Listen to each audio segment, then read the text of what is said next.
Hello, Hello. everyone. Oop. Go ahead, Jordan. Hello, and welcome to Squid Junction. But before we get started, we have a surprise announcement from Deep Cut. It looks like the monthly challenge for February is getting started right now. So you don't need to take a look at that just yet. There will be plenty of opportunities for our audience here to participate. But more importantly, right here and right now is Squid Junction. Yes, we are doing Squid Junction 62? 62! Hello, everyone. My name is Rice. I am here today with my co-caster, Jordan. Why don't you introduce yourself a little bit? Hi, I'm Jordan. The at you see on the screen is my Discord, which is different from my Twitter, and it's the same as my Twitch, but it's different from some other accounts. And so, you may know me as Squidoku. You may know me as Jordan. Yeah, that's right. You can put in a little underscore after the Squidoku, and we'll be all set. Perfect. Yeah, I actually just picked up that handle the other week just to make sure I had it for my own use. Anyway, we'll be starting off here with a. Would you call Ship-Shaped Tower Control a new classic, or what would you call that, Rice? I call it hey, it's a TC map that is, in quote-unquote, playable. Very questionable if it is playable, but, it's more playable than most of the tower control maps we have in this game. We are a little sparse for those, but, hey, Yeah. it's not bad.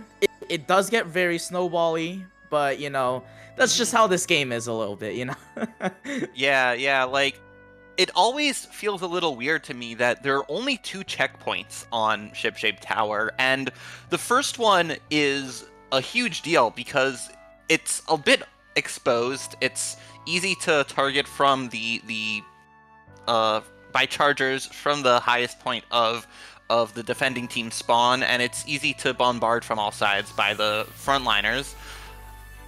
And it is also exposed to the paintable walls underneath there, which is very nice to see more of those coming into Splatoon 3 as time goes on. As an aside, I am very much hoping for paintable walls on Marlin Airport. I haven't really taken a look at maps of that stage, but I'm hoping for more paintable walls. I'm hoping that's a direction they'll continue to go in. But anyway, that being said, the first checkpoint is pretty exposed, but once you get through it, it's a pretty quick shot to the second checkpoint, and that gets down to like 30 points remaining in no time at all. Yeah, for sure. And if we're looking at the teams we have right now, we have Spicy Seasoning versus Half-Life. Spicy Seasoning, I believe, is just a pickup team, while on the side of Half-Life, this is an established team. I know they recently added a new member, so we'll have to see how that new member shakes up a bit of their dynamic. I know, like, I've played with them before, some very chill and very talented players, but maybe having that new player might change some things up. Not too sure.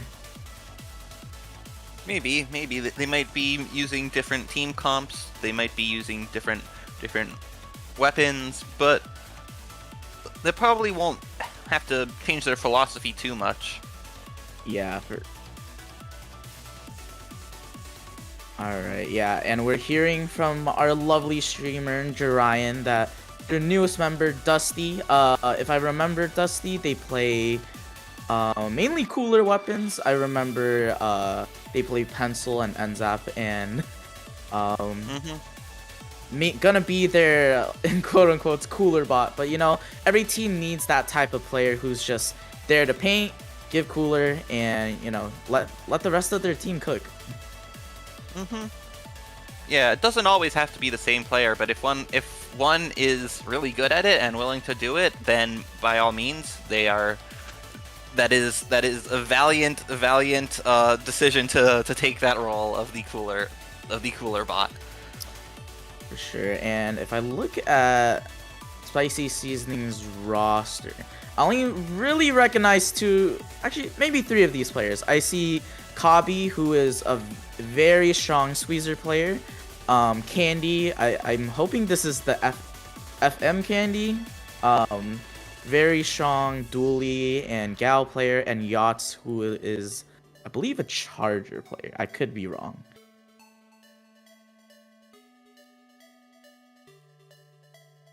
All right. Yeah, we will see what these teams bring to the table in this set here. But it won't be very long.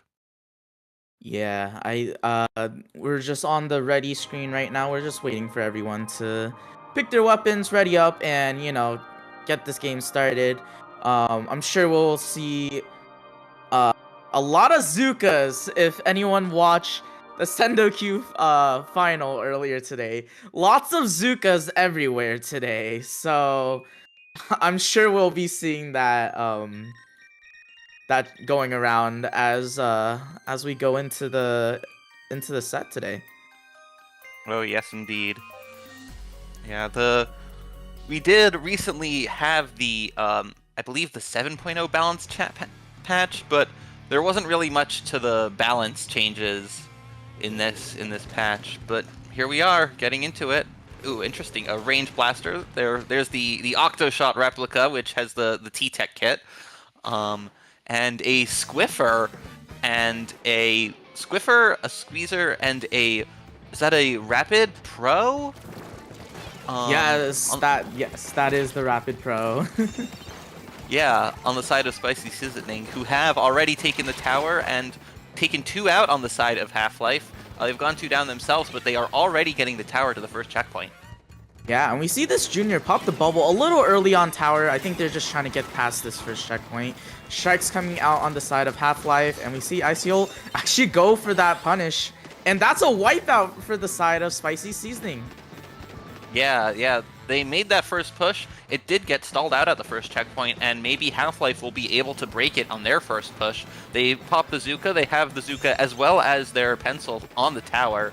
The blaster goes down, but the pencil is able to see very far from there, and Half-Life takes the lead and does not quite take the tower past that checkpoint. There's literally, it looks like there's just 1 tick left on that checkpoint there. Yeah, for sure. And we actually, I just noticed this. There's no cooler on the side of Spicy Seasoning. So making the respawns a little bit more, I'd say, punishing. But, it's not going to be as fast as on the side of Half-Life, who has this cooler. We see Ezio take 1 down with the blaster, but gets traded out by the other players here. Yep, and there is that cooler coming out from Half-Life, but 3 of them go down. They'll be respawning quickly, but Spicy Seasoning will be able to take that space around the tower. They're skirmishing the blaster there. The blaster does go down, and even though the Zuka is coming out from Half-Life, Spicy Seasoning have pushed them all away from the tower.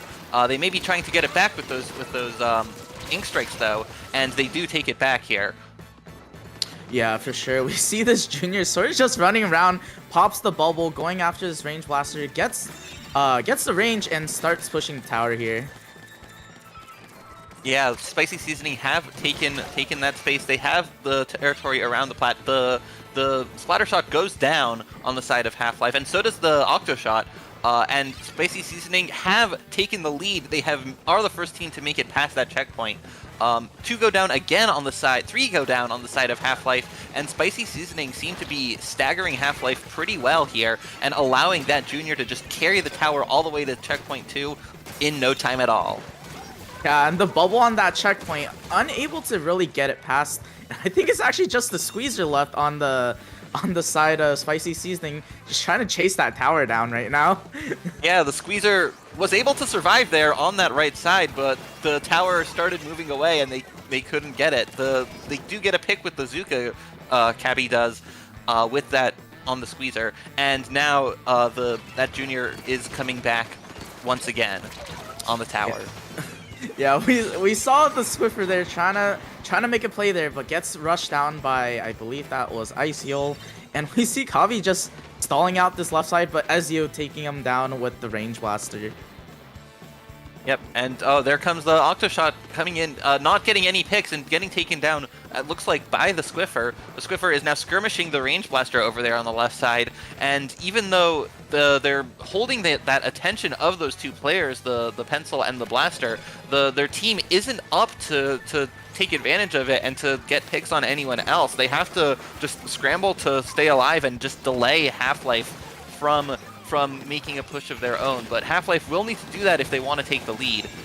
Here comes the VAC from Spicy Seasonings, Rapid Pro, and the VAC is allowing them to just get back in and start and keep pushing the tower themselves. Yeah, for sure. We see ICO take down the Squeezer, has to sort of contest the tower here, gets 2, and is kind of having this 1v1 with the Squiffer, but Squiffer being the last one up, having the backup, but that's a delayed wipe for the side of Half-Life.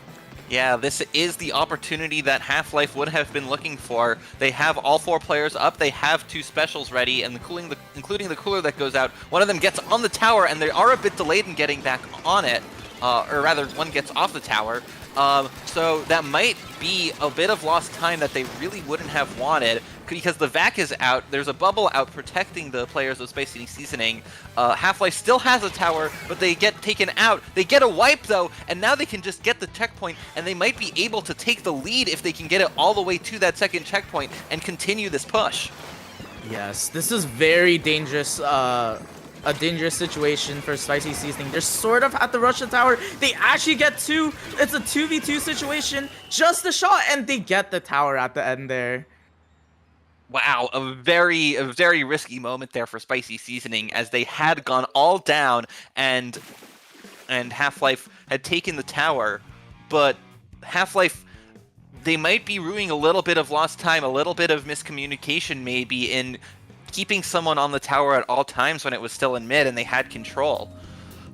Because they might have gotten it just a little bit further, and that might have been enough for them to take the lead here. Here we see a replay of Spicy Seasoning's push to take that lead that they held on to for the rest of the game. They were able to hold off Half-Life in their last push. Even though they went down, they made it just in the nick of time to take it out. Here we see that wipeout, and 7 seconds left, 5 seconds left. Half-Life bringing the tower to 30 remaining. 30 remaining here, but they go down, and that's the game in favor of Spicy Seasoning.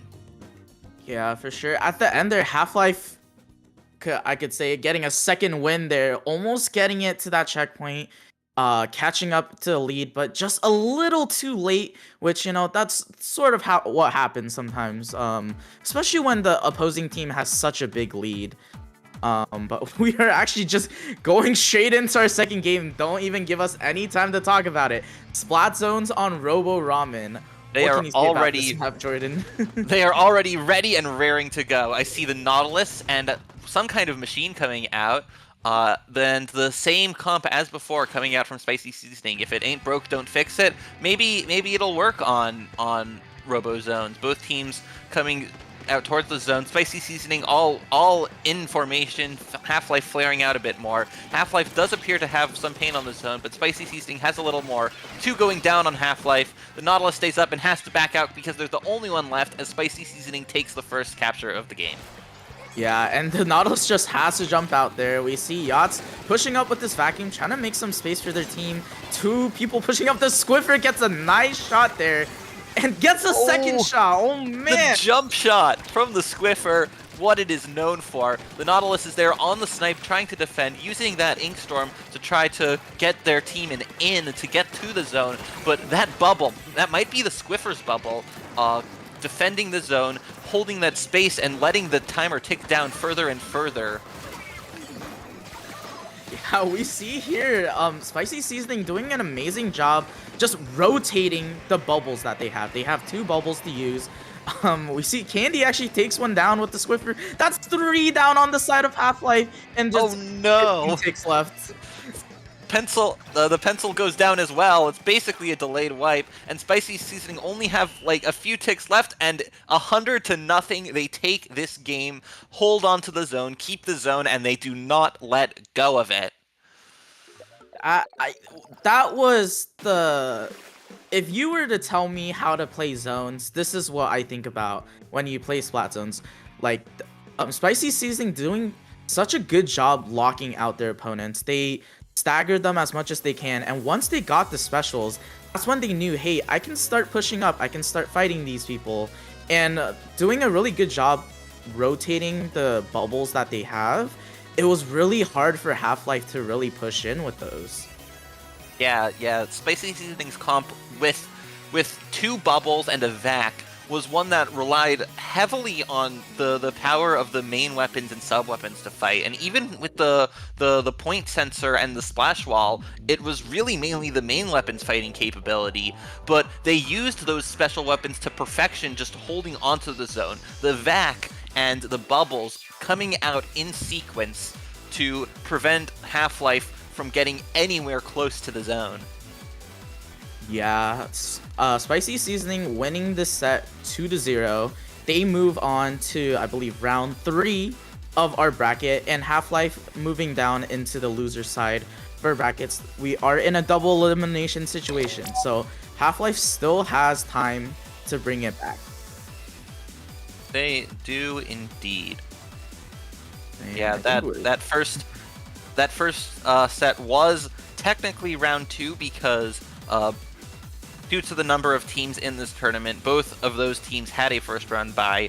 Most of the teams in the tournament have a first round bye, and so there were only a few sets that needed to be played in round 1 before you could say the tournament mostly got started in round 2. For sure. I think we are probably gonna throw it to a little bit of a break right now as we wait for our next set. So don't go anywhere, and we'll be back in a few.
Hello, everybody, and thank you for waiting. Welcome back to Squid Junction 62. You could say that's the name of this tournament, and you could also say that's a hybrid of the names of the two teams we are about to see. Squid Squad and Conjunction Junction playing at Squid Junction. All we need to see is Conjunction Squad, and we are all set. What do you think of these map modes, Rice? Man, some of these map modes, it's a little unfortunate. Zones Mahi is the last game in our set here. But you know, the first two maps, great maps in general. We see these in almost every map list. I guess all three of these. But we'll be starting off on Clan Blitz Scorch. Clan Blitz Scorch to me, just like based on what happens when I play it, it's a very slow game at the beginning, but once the first team gets one score, the floodgates are sort of just open. Like, some teams like shut that down right away and they start their push, and some teams, once they get that first score, it's a non-stop score until the end. Yeah, I think it really depends on how much control that the attacking team can get around the basket, what they can get in terms of picks with their specials, in terms of splats, whether they can get the defending team staggered and maybe 3 down as they start to score if they have enough clams. There's a lot of factors here to take into account. Even their positioning and who they have up there, whether they have someone who would come in from the left side to control that space, how much paint they have. It depends on a lot of things, and this map mode, a push can go any which way, and that's exciting to see. For sure. And for this one, I know both of these teams pretty well. Squid Squad, being a pickup of Riku, I believe it is Splat, Potato, and I guess we can see here, and that kid. And then on Conjunction Junction, we have Lily, OBT, Ali, and Bronze. That we do. I see the side order weapons coming out. There's on the side of Conjunction Junction, we have a Tri-Stringer, as well as Tetra Dualies, and on the side of Squid Squad, we have a Disconnect. Yeah, a little bit unfortunate of the disconnect. We are resetting the room, getting that last player in, but that is the one DC that Squid Squad can have. I think it was that kid who disconnected. I could be wrong. I think it was that kid. Yeah. Yeah, I couldn't get enough time to tell. The brush. Yep. A little unfortunate, but hey, we haven't started yet. We can reset the room, get everyone back in. Yeah, well, there's game 1 over in 12 seconds. No, I think what's going to be interesting is going to be the battle of the two backlines. We have a bow on the side of Conjunction Junction, and we have the pencil on the side of Squid Squad. Yeah, both of them have their strengths and weaknesses. The pencil has what many consider to be the most strengths of any weapon around, and the fact that it has cooler and such long range and power to control areas, but the Stringer also has its own uses and its own strengths here. So we are coming back into here, readying up again, and let's see how this goes. Yeah, we can see also on the side of Conjunction Junction there is a Tetra Dually. We might see some sneaky plays from the Tetra, just trying to run everywhere they can with the dodge rolls. Yeah, neither team going for a Kraken on this Clan Blitz game, but perhaps Conjunction Junction might use the Reef Slider to similar effect. Although 2 go down, the Tetras go down, and one other. The Zap also goes down but gets a trade, and so now Dat Kid is already there at the basket, and Squid Squad, another player on the team, has scored. They've scored 2 power clams and 3 more clams, and even though they go 2 down, they have an early significant lead. They're almost halfway to a knockout already. Yeah, for sure. And I think that kid is going to be a huge player on the side of Squid Squad, just being able to run around, take attention. We see actually 1 go down. I believe that was Splat on the V shot, and then Lily on the side of Conjunction Junction going down. meaning that there isn't really going to be a cooler for a bit on the side of Conjunction Junction. No, but Squid Squad does have one with that pencil staying up and staying active painting. That kid, seems to be potentially having connection issues still. But still, the Tetra Dualies making some moves on the left side, distracting the Squid Squad players, but to no avail as Conjunction Junction go 3 down and their push is stopped before they can score anything. Yeah, it's just Ali gets that trade. Bronze got a trade. But, you know, this is a lot of space for the side of Squid Squad, and they almost have 2 power clams ready to score. Yeah, in fact, they have a second power clam now, and they might be jumping it in. No, they are swimming it in. This is their second score. They haven't scored anything past that first power clam. It doesn't give them any more points. It does reduce their penalty by 10, but on the other hand, it also gives Conjunction Junction a power clam of their own if they can do anything with it before Squid Squad score yet again. Squid Squad almost having 3 power clams there. One does go down, but they're ready for another score. Ali takes one out from the back line, and Lily just trying to push this splatter shot. Oh, yeah, Lily takes advantage of that Zuka being out and just goes right in to get Ali and picks up several of those power clams for good measure. Now Conjunction Junction does have more power clams, although the stringer does go down, and now they only have 12 compared to Squid Squad 16. Oh, but again, of jumps coming in, 2 power clams going in the basket, and in a blink of an eye, Squid Squad is down to 25 points remaining. Dat Kid on that brush, giving them the jumps, sneaking by, giving them the space that they need to get in. Only 4 points remaining for Squid Squad, and Conjunction Junction must be flabbergasted. They must not know what hit them. Yeah, this Squid Squad doing an amazing job just putting a lot of pressure onto the side of, I'm just gonna call them Junction. I don't want to say the full name anymore. But Bronze here on top mid, just shooting across mid. But actually, Potato on the pencil takes Bronze down, and that's gonna be the anchor for the side of Junction. Yeah, Junction is not doing so great here. They have 3 power clams though, although one might be about to disappear there on their plat. But no, the stringer does pick it up. Setting up on their snipe, Lily does toss the power clam away to try to fight. Hit for 70 here, coming to the side, coming closer to Conjunction Junction's basket yet again, and they are taking space. The strikes are ready to go. The Reef Sliver coming out from the Tetra Dualies, but they go down for it without getting any picks.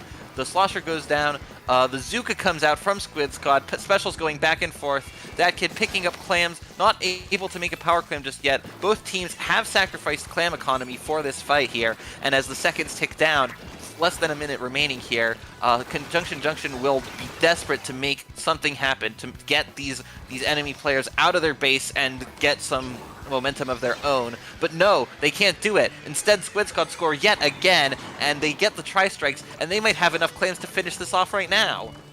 Yeah, Riku just needs to score a couple, and they actually get it in time. And that is a last-second knockout from Squid Squad. And here we see another 100-0 knockout game.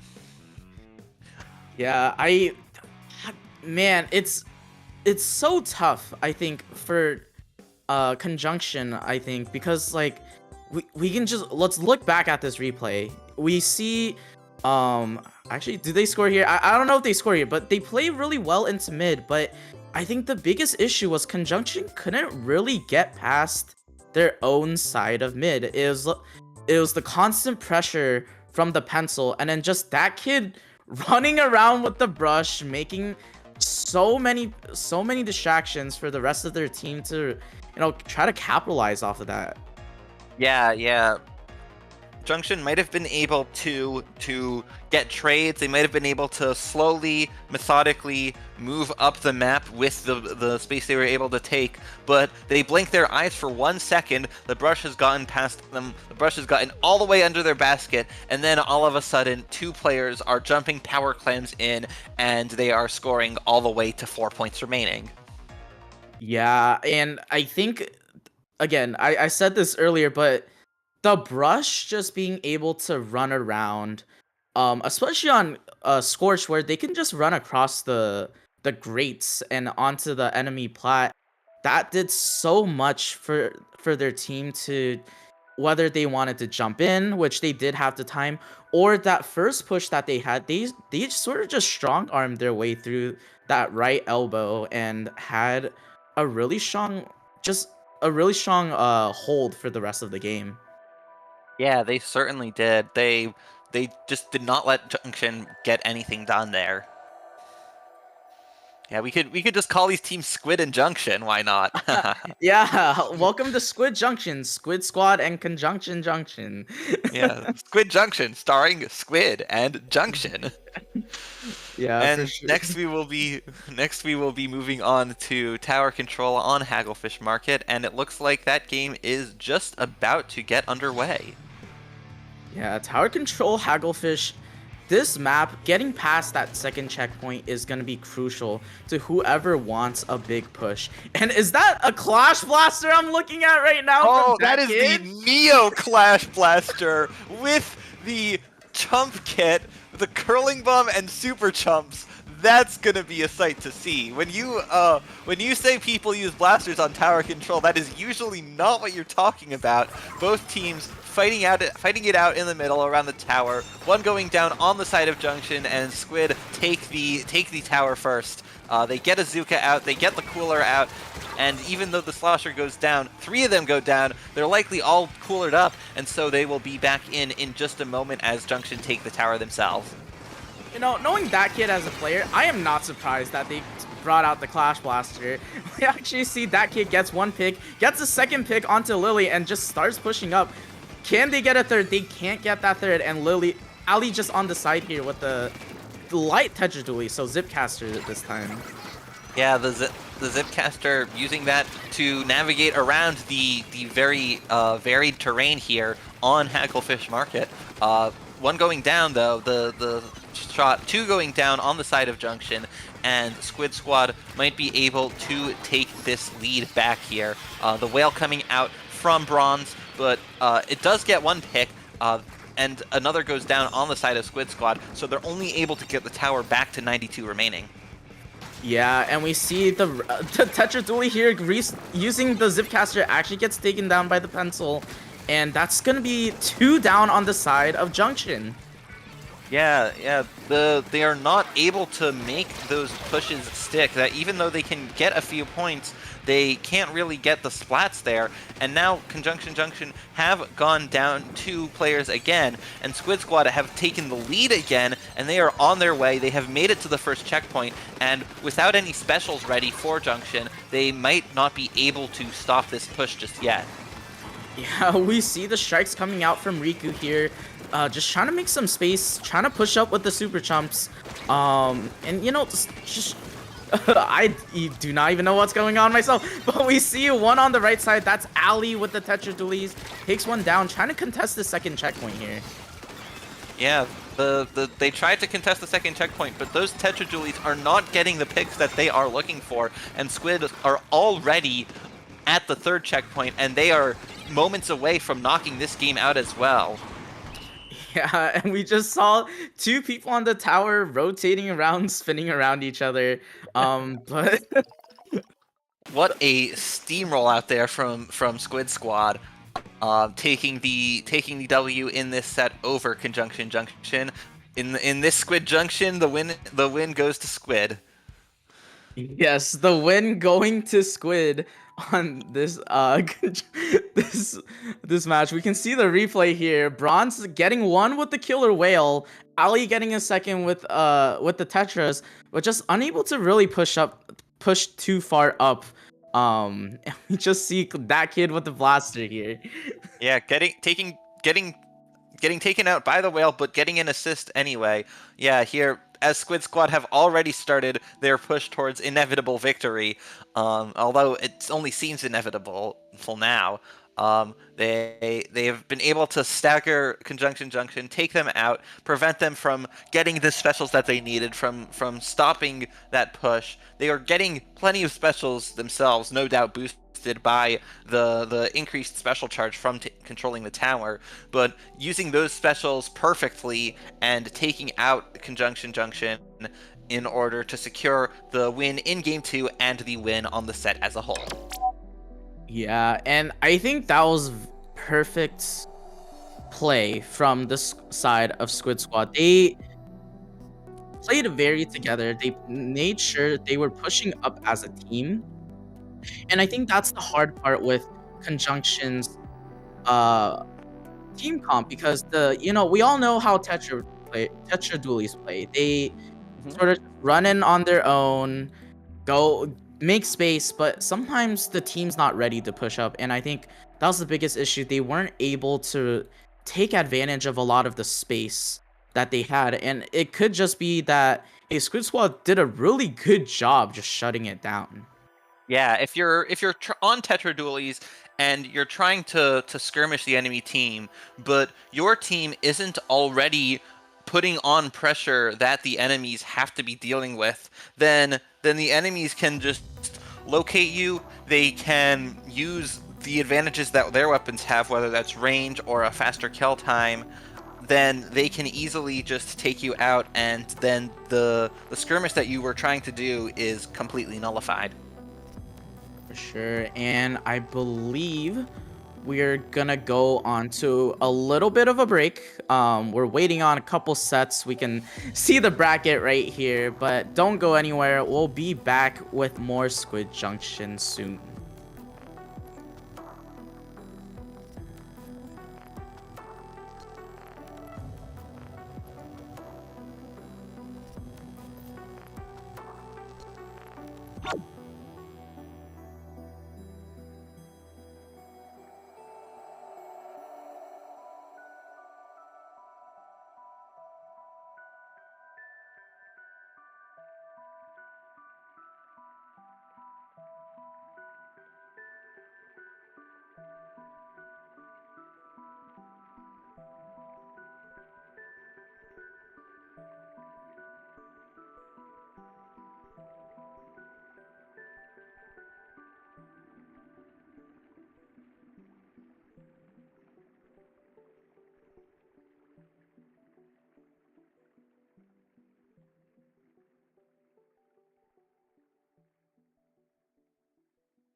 first.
we back with we planned this out before. But we are back with some more Squid Junction. I'm Rice here with my co-commentator Jordan. Hello, I am Jordan, aka Squidoku, and I am back. We are back. We back. With myself and Rice to commentate this next set. We have moved on from the best of 3 sets in the winners bracket to the best of 5 using a strike system where we have 7 rounds or 7 map modes available, and each team will strike 1, and then the rest, the 5 remaining, will form the set that is played. It might go all the way to 5 games. It might be done in just 3. Yeah, I'm definitely interested in seeing what teams favor, whether it's like, hey, we really like this map, or hey, we just don't want to play this mode. Cause I've seen a couple times where both teams like ban the Rainmaker, or both teams ban a certain mode, and then you see teams that ban things based on, hey, it's just a map we don't like, or hey, we know this team likes to run this, so let's ban the map that's good for them. So I think we'll there's some strategic choices to the strike/ban system. Oh yeah, there is strategy to it, and to be honest, a lot of the strategy you could say boils down to we think we want what we think we're most likely to win on, but there's still a lot of thought that goes into it. For sure. And looking at these rosters, I'm just gonna take a quick look at them again. For Drop It Like It's Hot, we have the roster of Phantom, TM Blue, Desper, and Lost. Lots of established mid-level players here on that side. And on the side of We Back, we have Respect, Nick, Half, Garbage, and Posen. I know the first 3, Respect, Nick, Half. I'm not too sure about the other 2, but I'm sure they're probably just friends with them. But these are some really strong, I'd probably call them top level players, at least for Nick, Respect, and Half. Again, I don't know the other 2, but again, I would assume all around same like skill level. All right, it looks like we have the bans. It looks like Undertow Spillway, Rainmaker was banned, and the other one was one of the Clamblets on Museum de Alfonsino. That was the other ban. Yeah, they banned the first 2 map modes, actually. The first one being Rainmaker Undertow, second one being Clamblitz Museum. Both teams, maybe they think, hey, I don't like starting off on these maps. Let's start on Tower Control Mako Mart. What do you think of this map mode? I think it's interesting. It's definitely one of the relatively smallest maps in the game. It in such a way it favors chargers to an extent, and it also favors sloshers and weapons and sharking weapons like rollers as well, anything that can do well to hit over ledges, because ledges are all over this map, and especially with the tower essentially being like a ledge of its own as it moves along the tower path. For sure. I know Nick is a very strong slosher player, so we're probably gonna see Nick bring that out on this map. Probably bring it out on most all of these maps, but yeah, as you said, rollers, sloshers, just anything who like playing around cover and sort of ledges, those will be very strong on Tower Control Mako Mart. Yes, they will. And of course, you might also want to consider perhaps like weapons with a big bubbler to use for tower strategy, or hang on, we are going to Museum Clams, I guess. I don't know if this is a miss setup or if maybe a different team banned the. All right. Yep. Yes. Okay, there we All go. right. I was like, I'm wondering if they just misclicked it or they just Okay, I'm glad that we figured that out. So, yes, we should still be going to Mako Tower Control. And speaking of rollers, I was wondering if this was the Lost who played, I believe, for Smoothie. And from what I see, they are a Carbon player, so that was the one from Smoothie. So I'm assuming that is them. But again, we will see. But yeah, Carbon very strong on Mako Mart. So we might be able to see Lost cook a little bit here. We might indeed, and it looks like we are on the right map mode this time on Mako Mart Tower Control, and now we will see once again the weapons. We see the Carbon Roller and the V-Slosher, as well as the Vanilla Blaster from the side of back, and both teams are being directed towards the tower, throwing bombs and trying to make space in mid as the game begins. Yeah, both sides opting for the pencil here for their cooler weapon. Not too much of a surprise, but actually something we see here is the V-Blast on the side of half with that big bubbler able to push up. But we see Lost with the Carbon, gets one, goes for a second, but actually gets taken down by Nick on the slosher here. Yeah, that's, for a moment, there were 3 down on the side of Drop It Like It's Hot, and that is allowing WeBack to get the tower. They have the numbers still, they have 1 up, and they have 2 specials with the Trizuka coming out. In fact, 3 specials, 4 specials, all of them have their specials at one point or another, and now they are well past the first checkpoint, putting that bubbler on the tower to get it to the second checkpoint, which will be a position that they will want to keep it in for a while. They might have needed the bubbler to get it that far, or they might not have, but even so, they are still getting repeated picks on Drop It Like It's Hot, and they are already at checkpoint 3. Yeah, that delayed wipe for the side of WeBack, and they're just gonna ride it to the end here. What a snowball they had. They popped. Might have not been good idea that they popped all their specials at the same time, but hey, it worked out. They got it past that second checkpoint, and even more, just pushing that stagger onto the side of Drop It Like It's Hot.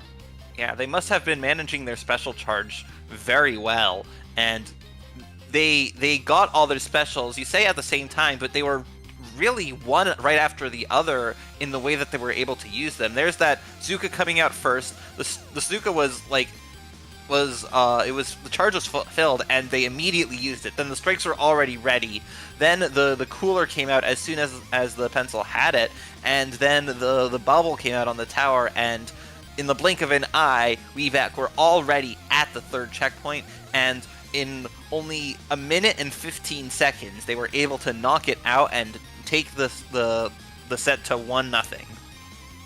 Yeah, I think WeBack did a really good job just playing off advantages that they had. They knew they had 3 down in that very beginning, and we saw the Blaster and Slosher immediately push that left ledge there where they know people have to drop into.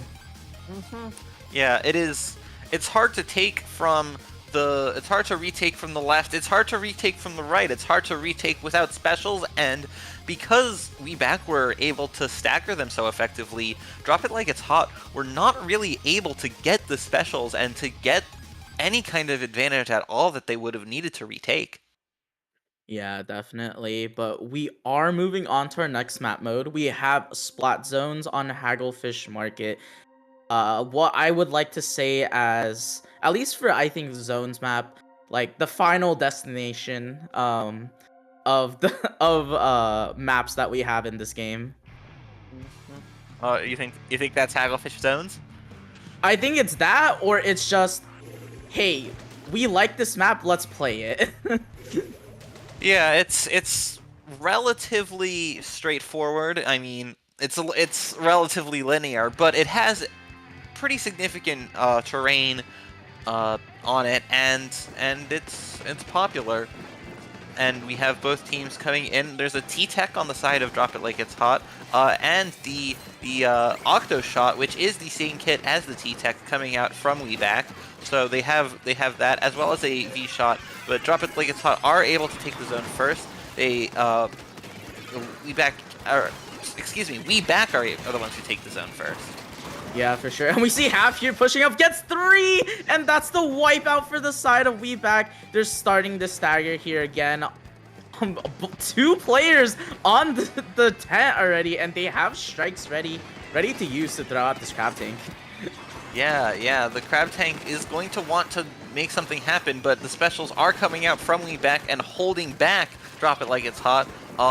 They've got that Zuka. Only one goes down though from the Zuka from the side of Drop It Like It's Hot, but they go down. And even as WeBack gets a little bit staggered here, so do Drop It Like It's Hot, and WeBack are not giving up the space. The strikes go out onto the zone, and they do neutralize it, and finally Drop It Like It's Hot are able to score their first points of the game.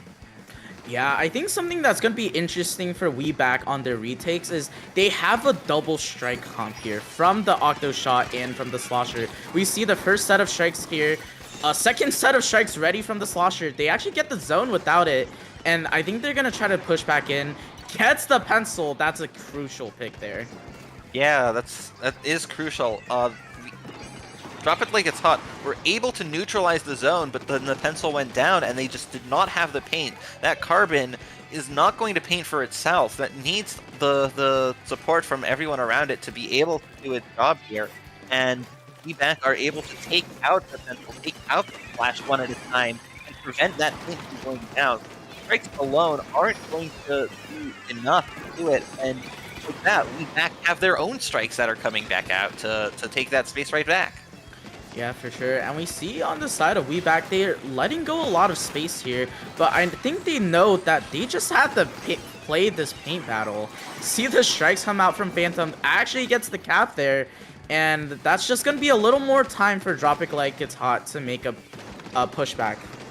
Yeah, the paint battle is really what we're seeing here as the zone just flips back and forth and back and forth. Penalty points going up on both sides, over 50 of them, now under 50, but there were over 50, and they are again now on the side of WeBack, with Drop It Like It's Hot also having plenty of penalty points for the amount of points that they have scored. Looks like Drop It Like It's Hot are back in control. Lost is there on the Carbon Roller, trying to make something happen here, and now they are flipped around on the other side of the zone, trying to crab, or that might be their own side. Excuse me. As we saw the Carbon retreating earlier, but now Half on the side of WeBack has the strikes ready, but their strikes are already coming out from Drop It Like It's Hot, and now the zone is once again back to WeBack. It is just going back and forth here. I think with these double strikes, it's just the paint's just getting, the strikes just getting capped, and then another person getting capped, then more cap from more strikes. But we see here, WeBack almost out of penalty, only a couple seconds left until they win here. Yeah, and there it is. Like, despite how back and forth it was, WeBack were able to get most of the control there. Like, when Drop It Like It's Hot made it to the zone, they were able to neutralize the zone and sometimes capture it for a brief moment, but they were never able to get enough control, get the numbers advantage, get the players down, get them retreating, and they were never able to actually hold control long enough to secure the zone and have a real shot at winning this. Yeah, for sure. I also think just the paint coming out from WeBack, I think the reason why they went for a double strike comp is we saw how much they liked sharking. All their players pretty much sharked while the pencil was just painting around them. And with the strikes, you're able to push up with it. And I think that's how they sort of just locked out the side of Drop It Like It's Hot. They were just there sharking while Drop It Like It's Hot just ran into them, you know? Yeah, and this early wipe we see here, that has not got to be good. That has got to be setting up WeBack for a significant amount of paint to have for just about the rest of the game, and the positioning too. For sure. And we are moving on to our third game. We have Rainmaker Scorch Gorge. Um, I hear a lot of people saying this is Black Belly. I don't know if I agree with that. It's a little weird to say that because I feel like Black Belly definitely had some weird terrain in Splatoon 2, but I see what people are saying when at least especially towards the end of Rainmaker where you sort of just have to funnel through that one ramp onto the final checkpoint. Yeah, it's a little bit different. Scorch Rainmaker, the checkpoints are at kind of choke points in this map, but once you get past the checkpoint, if you're able to push, then you're going downhill towards in that next push, and once you get to around 30 or 25 points remaining, it's pretty easy to get to there pretty quickly from where the checkpoint is. Yeah, for sure. And I think we had a bit of a calm air in the room, so I think we were just rejoining, remaking, getting everyone back into the room. All right, yes, we're hearing that we're waiting on one more person to get into the room, but what do you think Drop It Like It's Hot has to do here, Jordan, to just start bringing back that momentum? Because all the momentum is on the side of WeBack right now. Yeah, I think what they need more than anything else is control. They need room to breathe. They need to be able to pick up the Rainmaker and to defend it. They need to be able to hold back WeBack and hold the space and win the space with specials or winning fights. And they need to be able to just find the weaknesses that WeBack are not showing them. For sure. And I think that starts with enabling Lost. As I said, as we know, Carbon Rollers are quite scary. If they get their sharks, they get the picks that they need, that is very crucial for a team that runs a Carbon Roller. So maybe we might see them just try to paint as much as they can to get Carbon some more space. Or maybe they just what am I even trying to say right now? Maybe we see the pencil go to a different weapon. I know pencil paints a lot, but it's that consistent paint that maybe a shooter can give for a Carbon Roller. Yeah. If you have a Carbon Roller on your team, then it'll take some effort, some planning and coordination to really make the most of it, to really make it work like the Carbon wants to work. And we saw a few times in the previous games that the Carbon was trying to move in and get picks, and it was just getting immediately shut down. And so maybe it could even be that WeBack just are punishing the Carbon for doing anything here, and Drop It Like It's Hot will have to figure out something completely different.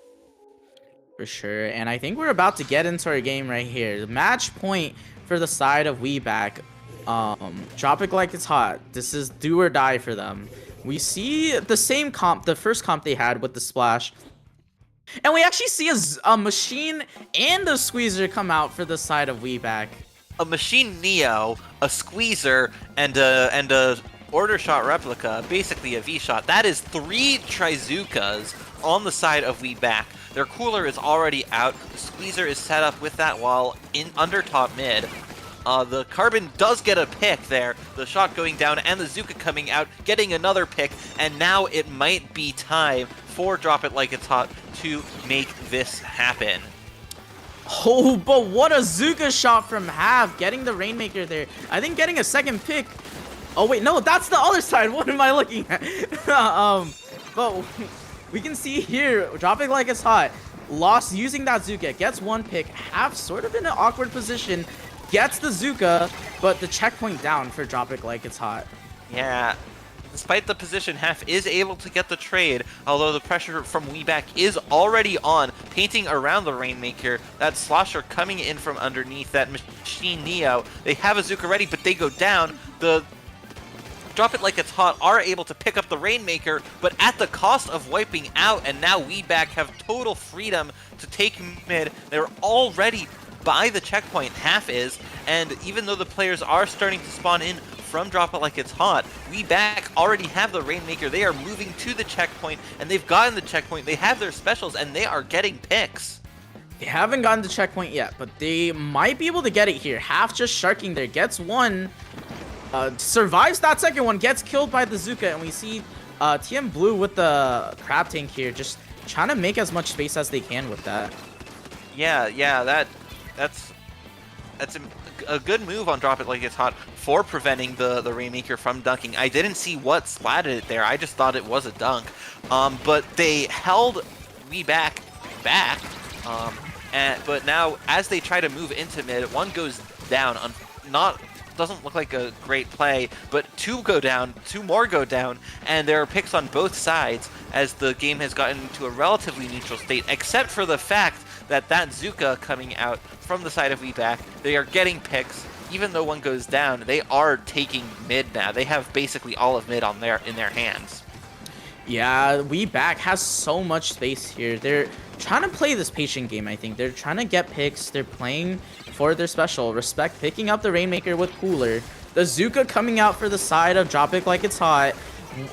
Even game right now. The Carbon by that elbow with the Zuka. And just the crab tank left to try to defend this. And they get the kill on the Rainmaker. Yeah, WeBack are not able to keep the control that they have been having in the majority of this set so far, although Lost trying to move it in and get something done with the Carbon, but gets pre-fired and taken out pretty quickly, and now WeBack have the Rainmaker. They do look like they are going to get the dunk here on the checkpoint, and they have got it. Drop It Like It's Hot. They did get a few extra points there, and is that a triple from the Carbon?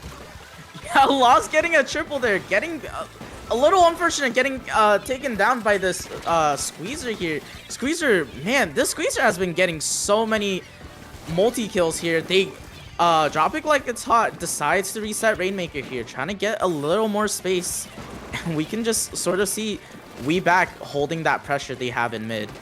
Yeah, letting the Rainmaker stay in that position where it was a risk they did not want to take, but Noob here on the Machine Neo, underneath that ledge, getting a pick, moving up towards the ramp.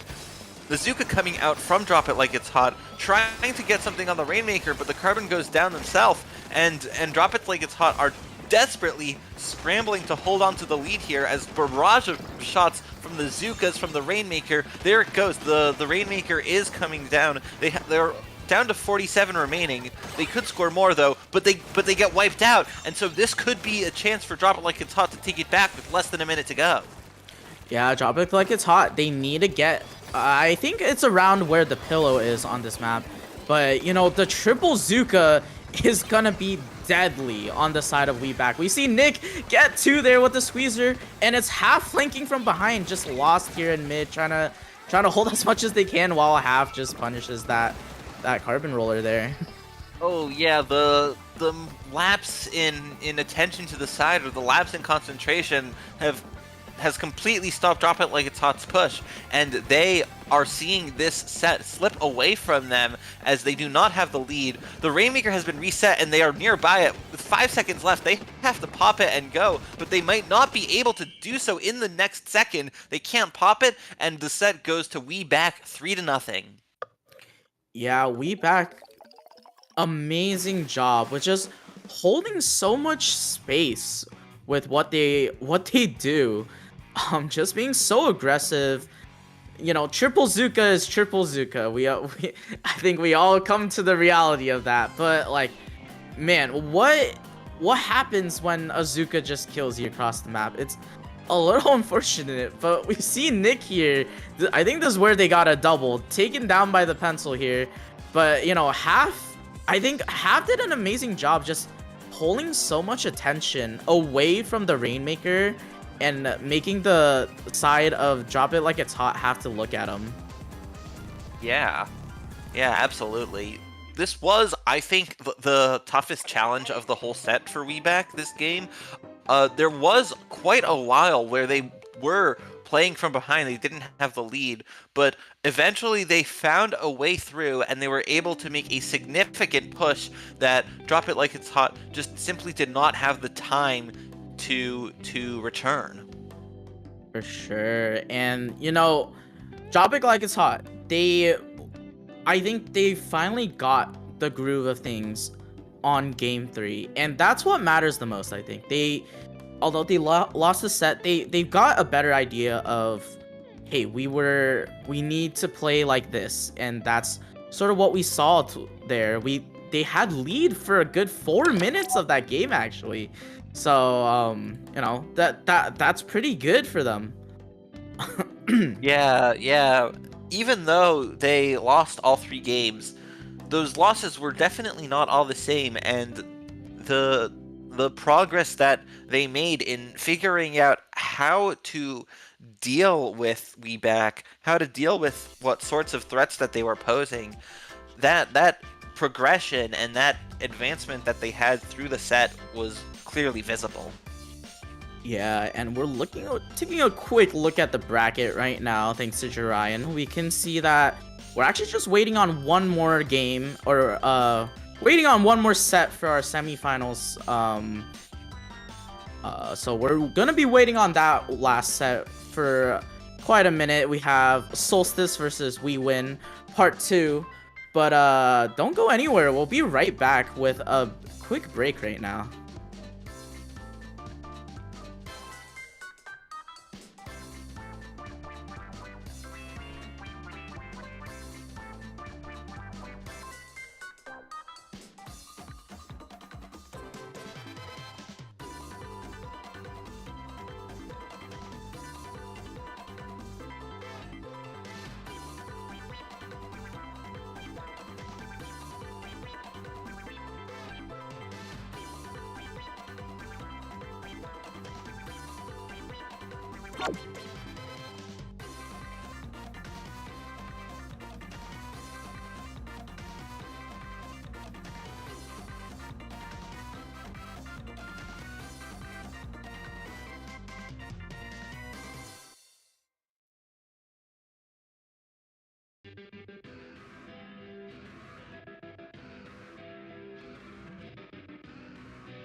Hello and welcome back. Me and Jordan are back with our orders of sides. If anyone's played side order here yet, gotta make Yeah, that little. what are you reference. getting a side order of?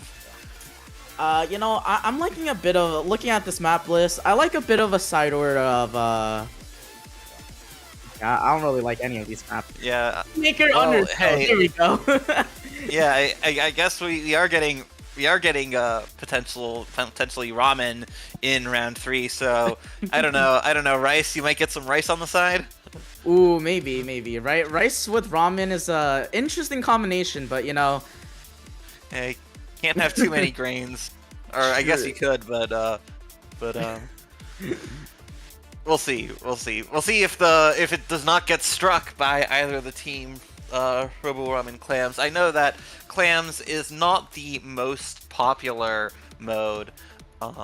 If either of the team does not is particularly worried about fighting Crack and Cheese, they might choose to strike one of the Clam Blitz games. But then again, they might also be more worried about something else they might have to face. Like a particularly nasty lockout on Barnacle or Umami zones. No, for sure. These maps, a lot of these maps are very snowbally. If we look at Barnacle Zones, that snowballs, Rainmaker, Undertow, pretty snowbally, especially with Vacuum. Clam Blitz on Robo, I don't even want to start with that. TC, already a snowballing mode. All of these maps, pretty snowbally.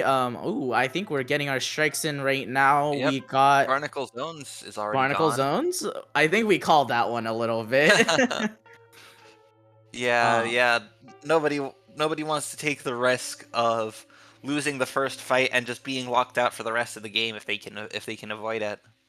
No, for sure. And I'm not too sure what the other strike is. Let's see. And our other strike is TC ship shape. So no tower control at all in this set actually. 2 Rainmakers, 2 Clam Blitz, and 1 round of Splat Zones.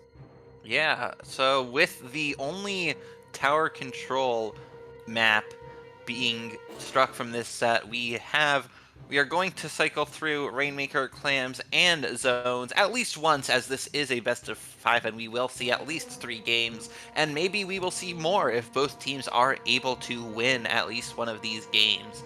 But we will get started here on Undertow Spillway Rainmaker. This is a map mode that we have been seeing play on since pretty much the start of Splatoon 3, and so the teams will certainly be very familiar with it, and they will have the strategies that they have in place, and they will see how those pan out. This is a public call out to Potato from Catnip. If I don't see a back charger here, I'm gonna be quite disappointed. But yeah, we can. This is a very good vacuum vacuum map. A lot of people like running vacuum on this map mode, and for good reason. You can get a lot of points, and there's both checkpoints have uninkable areas after you get the checkpoint. So just having that vac protect you while you go through that is very good. Yeah, it sure is. And now we see Squid Squad, who we have already seen on the right side of the screen there, and on the left side, we have a carbon roller deco, a ballpoint. We have no chargers here, and a ballpoint on both sides. Have we gone back 9 months of meta? I'm a little disappointed in you, Potato, but it's okay. I understand why the ballpoint here. Potato still very nasty on the ballpoint, but they actually get taken down by the Carbon Roller here. Carbon just doing a really good job sharking around, trying to get the picks that they need. Yeah, that Carbon immediately getting Potato on the ballpoint, and the winning that fight has allowed WeWin to take the Rainmaker a little bit, but they have to back up because their ballpoint goes down, and the specials coming out with the Inkjet and with the Tri-Strikes from Squid Squad, they are holding WeWin a little bit back.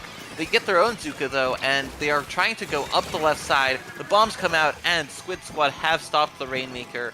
Even though they go 2 down, they've stopped the Rainmaker at 73 remaining as the first minute of the game is over. Yeah, we actually see Storm Hero there getting 2 jumps into that corner for the rest of their team, and just we win doing a really good job just holding that the I guess right side for where we're looking at right now. Yeah, yeah. After that one early play, the Carbon on WeWin doesn't seem to have been doing a whole lot except when they get Zuka. But WeWin now have picked up the Rainmaker again and taken 2 down on the side of Squid Squad, and Squid Squad were not able to prevent that dunk on the checkpoint there, only to delay it a little bit longer. But 2 going down on the side of WeWin. That just means that Squid Squad were able to sneak by and stop the Rainmaker there. They have gotten in front of it. They are protecting it, and it looks like they are going to let it reset into mid because they have a pretty solid defense around it now. Yeah, we actually see 2 specials on the side of Squid Squad use the Inkjet, use the Tacticooler, and they're gonna start pushing in here, but the Inkjet actually gets shot out of the air. Oh, that cannot be good for Squid Squad here. They are not able to get the pop themselves. That goes to WeWin, but they are still trying to prevent WeWin from moving with it. They have the strikes coming out. They want to pick up the Rainmaker and go with it themselves since they haven't scored any points in the game and it is already halfway over. Specials are coming out on both sides, and there's an Inkjet ready on both sides, and it's coming out from Squid Squad now. Yeah, we see Squid Squad with the Inkjet, with this Tacticooler. They're gonna want to try to push in. The Inkjet gets 1, and that's gonna be the start of their push here, I think. Oh, it gets the crab, but the Inkjet from WeWin has come out, and they are holding the Rainmaker back. They are preventing anyone on Squid Squad from being willing to pick up the Rainmaker, because if they did, they would just get immediately taken out by that Inkjet. Now there's 1 on the left, 2 on the left from the side of WeWin, but the splash goes down, and now Squid Squad might be able to pick it up. Finally, they pick it up for the first time, for the first time that on WeWin side of the map, and they are also going left. They get a pick on the ballpoint, who is trying to rush it down, but the Zuka is not able to get anything done, and so Squid Squad might be able to push it further, although the Carbon is right there with the help from their teammates, and WeWin have stopped that push and taken 3 down on the side of Squid Squad. Yeah, it's just Potato here doing a good job of just jumping out. We see Storm Hero here on their own ballpoint, almost gets 1, uses Inkjet, try to push, gets actually the Potato on the ballpoint, and that's just gonna be a lot of space for the side of WeWin here. Yeah, taking out your opposing Inkjet and preventing them from taking the space that they would want to take is a really good move on the side of WeWin. But the splash goes down yet again. That splash has been going down a lot, but it hasn't really been hurting WeWin very much. They've just been coming back every time and taking the deaths for their team to keep that space available. It looks like the Carbon here, Brock is sharking that jump. They only get the trade there as Squid Squad are able to somewhat protect it with a bomb. But Squid Squad will need more than a trade. They will need to win these fights. They will need to not go down like that, not go 2 down like that, because there's only 20 seconds left, and they are not going to be able to pick up the Rainmaker. We win with the Rainmaker, and they just need to hold onto it for the lead for the next 10 seconds. Yeah, and on the side of WeWin, they're just gonna stall it as long as they can. We see Sam here sharking, gets 1 onto Splat, try to go for Potato, gets a second, and it was just Riku left that had to try to go for the Rainmaker. Yeah, there was nothing left for them to do as WeWin takes this first game of this set, and they are off to the first lead. Yeah, first game on Rainmaker Undertow. Very not convincing, but very back and forth. But we could see just WeWin holding so much more space in general, as they didn't really let the side of Squid Squad really push back into mid. Yeah, not at all. Here's we see the pack coming out from Squid Squad. They are trying to make something happen with it. They get the pick from it, but just getting 1 pick isn't enough, as they aren't able to chain that into further space and further fight wins, and they aren't able to really get more than just 24 points with it. No, for sure. And we are moving on to our second game here. Not Rainmaker. We just did Rainmaker. Clam Blitz on Robo Ramen. We are getting our side order of ramen. Let's go. We are indeed, and maybe we will see some order replicas. I think we have seen a lot of them throughout this set. We have seen the order Splattershot. We have seen the order Slosher. We've seen the Splatana, I think, and we have. I think those are the main ones we've seen. We've also seen the Octo Shot replica. Um, so those you'll definitely see largely the weapons that are most, I guess, viable and most played. It's not like we are seeing a lot of the vanilla Splat Charger anyway, or the Luna Blaster in comp, so there isn't much of an opportunity to bring those. But the Slosher and the Splatter Shot are weapons that we will see pretty often in the meta, and so we'll see their order reskins pretty frequently here. For sure, and we actually see Storm Hero here with the heavy deco going for that Kraken cheese. I see. All right, yep. Here we do see, and there's that kid with the 96 deco on the side of Squid Squad. So both sides are opting to bring a Kraken to this clam fight, and that kid over here picking up clams has the Kraken ready to go. Whereas on the side of We Win, there is the Tri-Strikes and the Cooler coming out. They also have a Kraken charged up, but two go down on the side of We Win, and so Squid Squad have the early advantage with multiple specials. There's the Kraken coming out from that heavy deco, but the Squid Squad are jumping out with the Power Clam still intact, the Strikes coming out, and their own Kraken ready to go when they need it. Yeah, I think something to keep note of too is actually for the side of We Win, they're playing with Splash Neo, not an everyday pick here. I was about to say they're probably using it to get rid of the Kraken cheese. We saw they had two power clams to jump into, but the strikes from the Neo Splash got rid of them before they can start scoring the ball. Now that is the way to counter the Kraken cheese. The Kraken comes in, the jumps come in with two power clams, but jumping directly into a Tri-Strike, and you're not going to have any chance at all to get those clams into the basket. Now the Kraken is trying to get picks here, gets two picks, and so three go down on the side. All four go down as a delayed wipe on the side of Squid Squad, but even though they can make a ball, the strikes are already ready to come out, and so that ball gets dropped, and We Win are pushed back into mid, and so the score is still 0-0 here as we approach the 2-minute mark with 3 minutes remaining. No, for sure, and it's sort of just the battle of mid right now. We see the Cooler coming out from Banana here. They're sort of just trying to stall out time here. Potato being so aggressive with that pencil. Trying to get the Tri-Strike user, unable to get that second shot off, but, you know, just the game of stall in mid right now is going very back and forth.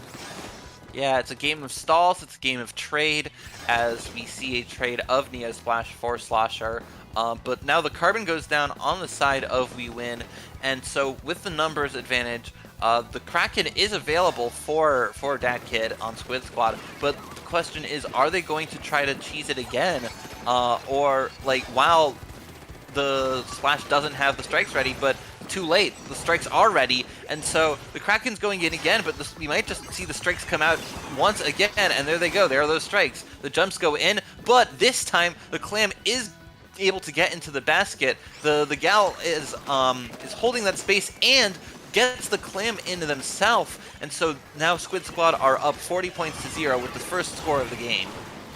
Yeah, and I think Squid Squad did a really good job with that Kraken cheese. They knew the strikes were coming out, but I think something to keep in mind is they had Cooler when they respawned, so it didn't really matter that they all died for the super jump. They had Cooler, they had specials, and we see the heavy deco left for the side of We Win here. Yeah, that was a very quick play. After stopping that push from Squid Squad, We Win Part 2 already had position, and they were able to take just enough more to get to the basket. They didn't cheese it.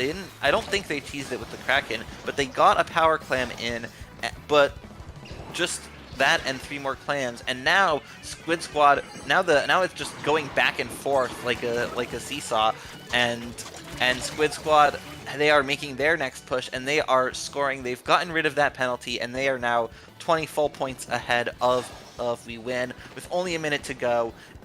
It seems like We Win might have the momentum here if they've been on the receiving end of that last push, and now they might be on the giving end this time. But Squid Squad will not want that to happen. They will want to just put in another push themselves. They want to get 2 in a row here, and they want to win this game and even out the set. They have 30 seconds to do it, plus another 20 if We Win get overtime. But here comes the Kraken again. Here comes the strikes to defend from the Kraken again, but the strikes are too early, and the jumps come in, and they get 2 power clams. Yeah, I think that kid did an amazing job. I'm sure they were calling out in the VC, hey, they're striking me right now. Wait for the strikes and then jump to me, right? You know, that was a crazy play. We see the Kraken from Storm Hero. They're gonna try to get 3 power clams in, and we see the counter strikes on the side of Squid Squad gets 1. Only 1 power clam gets to get scored, and the second one and third one are about to die.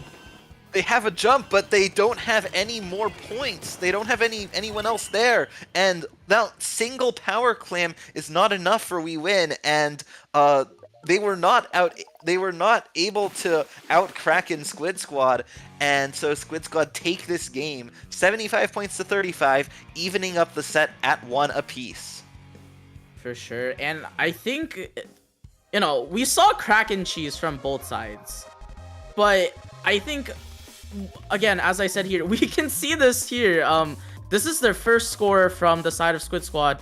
The strike does get 1 a little late for the first power clam, but we're looking at the second score here for the side of We Win. You know, Sam getting a bit of the follow-up, but nothing much there. Yeah, I think that was the first score for We Win, and now here we see the next score from Squid Squad. Every single, or not every single push, but most of the pushes that really made a difference were with Kraken. Like the story of this game, I think, really was the way the Krakens were used. Like, Squid Squad used the Kraken to score 3 times. The first time, it didn't work at all because the tri-strikes came out. The second time, We Win countered it with the tri-strikes, but Squid Squad they were able to adapt. They were able to modify their strategy to account for those tri-strikes coming out, and they were able to get a power clam in despite that defense. And the third time, they had it nailed down. They got the Kraken in. They were able to completely nullify that defense from the tri-strikes, and they were able to score all the way to 25 remaining. And I just think that shows quick thinking and good decision making from the side of Squid Squad there. Yeah, we're actually seeing a C-Jet coming out for the side of Storm Hero on the side of We Win. Quite a different pick.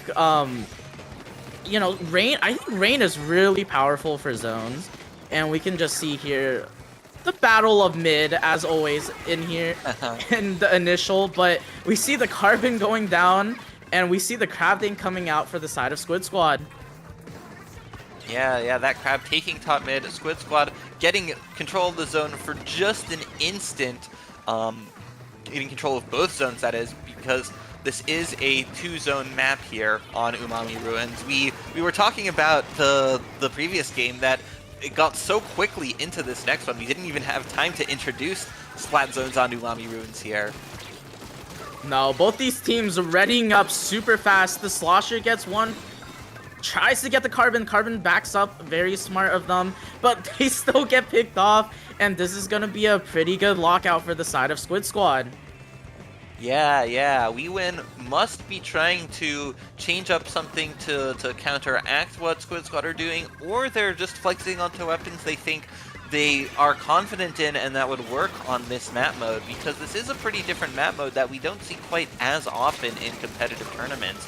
That crab out here on the top is able to stay alive here. The splash is, even though the crab goes down, it does do a good enough job of defending the zones, and it allows Squid Squad to take back control long enough to get to 57 remaining, and then another push and another pick on the carbon is allowing Squid Squad to keep scoring. That carbon is getting completely shut down. Yeah, for sure. And we see here on the side of We Win getting 2 picks here. They need to try to neutralize the zones here. Maybe get a cap to just get that penalty, but unable to paint the second zone. Yeah, the crab coming out again from Squid Squad. They are a constant stream of crabs, but the Inkstorm takes out that player.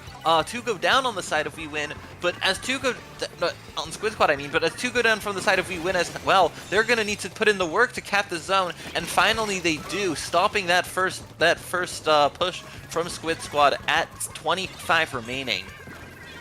Yeah, for sure. And we see that kid with the Zuka ready. Pops the Zuka, tries to get this Carbon roller here.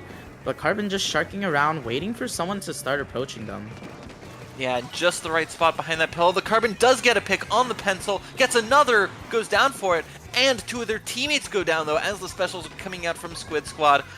They haven't taken the zone yet, but that pencil should be able to cap it now, and there it goes. 2 going down on the side of We Win as the zone goes back to Squid Squad's control. Yeah, and we see Squid Squad here sees the Carbon. Carbon has to jump out now. And Sam trying to paint for this crab right now. The Storm coming out for the side of We Win, and they're gonna try to push up with that.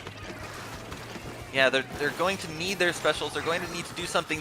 The Carbon got the Zuka, but went down immediately. The crab's coming out from that splash. They have neutralized the zone here, and they're getting the picks. They're getting closer to the zone, but the Carbon isn't able to get that pick on the Slosher just yet. They don't at all. Or they get the trade, but they and the teammate go down for it. They have gotten more of a penalty for Squid Squad, and now the teammates are coming in, and that skirmish has just allowed Squid Squad to get back control, and they are once again in the position that they want to be. Control of mid with a crab on the top. The Carbon gets the Zuka but goes down. The Zuka coming out from Squid Squad is allowing them to just work through those penalty points that they have built up. Oh, for sure. And we see Sam here with the crab tank. Takes down Riku with that 90 shot. Going for that kid here. That's 2 down on the side of Squid Squad. Slosher back in, gets the trade. But it's just the pencil and the Slosher, and they're unable to hold the zones. Yeah.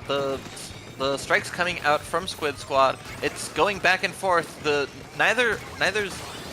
zones are controlled by a different team, but there's a wipeout. We Win get a wipeout, and they might be able to swing the momentum here with 30 seconds remaining.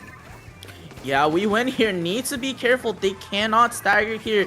Crab coming out for Sam, gets killed by a bomb, I believe. And that's going to be an opening for the side of Squid Squad to push back in. Yeah, they have a Zuka, they have a cooler, they have 10 seconds plus overtime here, but the timer is going down quickly. And we see the crab tank here from Splat. They need to try to get rid of this Carbon roller, where I think they killed it early. It's just Banana there pushing Potato, and it's just Splat on the zone painting.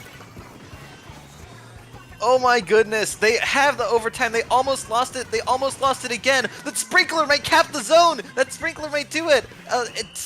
Or at least, oh wow. It distracted long enough to prevent We Win from taking back the zone. But that overtime, they almost got it. They barely held on once, and they were almost able to hold on a second time. Even after it ended, they got both zones, but it wasn't enough, and Squid Squad barely hold on to take that second win of the set in Game 3 for them.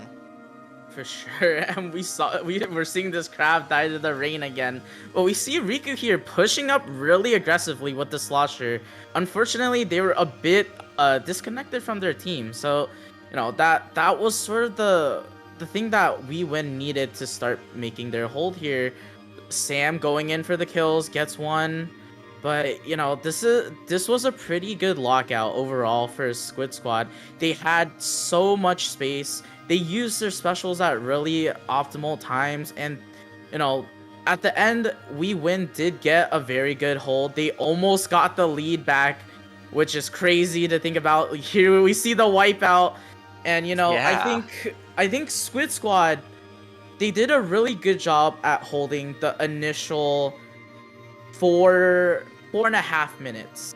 But once we got to the last 30 seconds, that's where We Win really got their second wind, was ready to get a hold, but just unfortunately wasn't able to hold because it's overtime, you know, you only have limited time there. Yeah, yeah, and we saw that as we win, they took the zone and they pushed up further pretty hard, but that crab just got immediately shut down, and so they weren't really able to hold that defense as long as we would like. And once again, everyone has readied up immediately, and we are already onto Museum Rainmaker. Yeah, and we see the fabled splat charger from Potato. Thank you. I was expecting him to play it on Undertow, but you know, on Museum, chargers are very strong. We see one go down for the side of We Win being the splash here, but the charger going down, and Storm Hero just holding on to the plat on the side of We Win. Yeah. Personally, I would have hoped to see the order charger replica, but maybe Potato just doesn't have side order or hasn't cleared it with the charger yet. I don't know. But now We Win have picked up the Rainmaker, and they have control of mid. The pack's coming out. The strikes to defend from a frontward, a frontal assault, but We Win are taking the Rainmaker up the ramp, and they have control of Squid Squad's plat, and they are already about to dunk the Rainmaker in the checkpoint. Yeah, first checkpoint down, but that's 2 down for the side of We Win. Riku pushing back in with the slosher. Potato holding plat, but that's that kid going down to, I think that was a bomb there. Yeah, someone on We Win is pushing on the plat, the carbon there, sharking, trying to be a nuisance there, trying to avoid getting splatted while being able to make mayhem on top of the ledge. They get a pick on the zap, but Squid Squad are able to take the Rainmaker and drop it off of their plat and back into mid. Even though that is in We Win's territory now, and they've picked it up right again, Squid Squad 1 has dropped down. That kid dropped down and got the pick on the Rainmaker. There's 2 down, 3 down. All they have left is the ballpoint with the special ready, but the ballpoint goes down too. That's a delayed wipe from Squid Squad. Yeah, we see Potato here not really trying to pick up the Rainmaker. They have the vacuum. Here's the free checkpoint for the side of Squid Squad, but Potato unable to use that vacuum shot before they go down there, and that's the lead for the side of Squid Squad. Immediately a pop and grab and just run for it.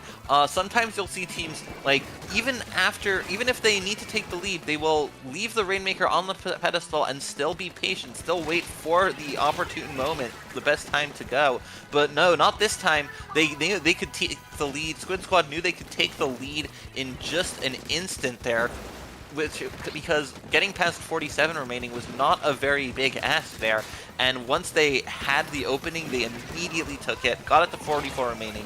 It's not much of a lead. If We Win come back, they could take this right back, but it is a lead, and We Win are not going to be taking it back anytime soon as they go 3 down. Yeah, we see Riku here, the one picking up Rainmaker. They're probably going to try to wait out for a vacuum here. We see Potato really close to that, but the end zap goes down to a vacuum for Zuka shot. We see the vacuum come out, but it might be a little too late.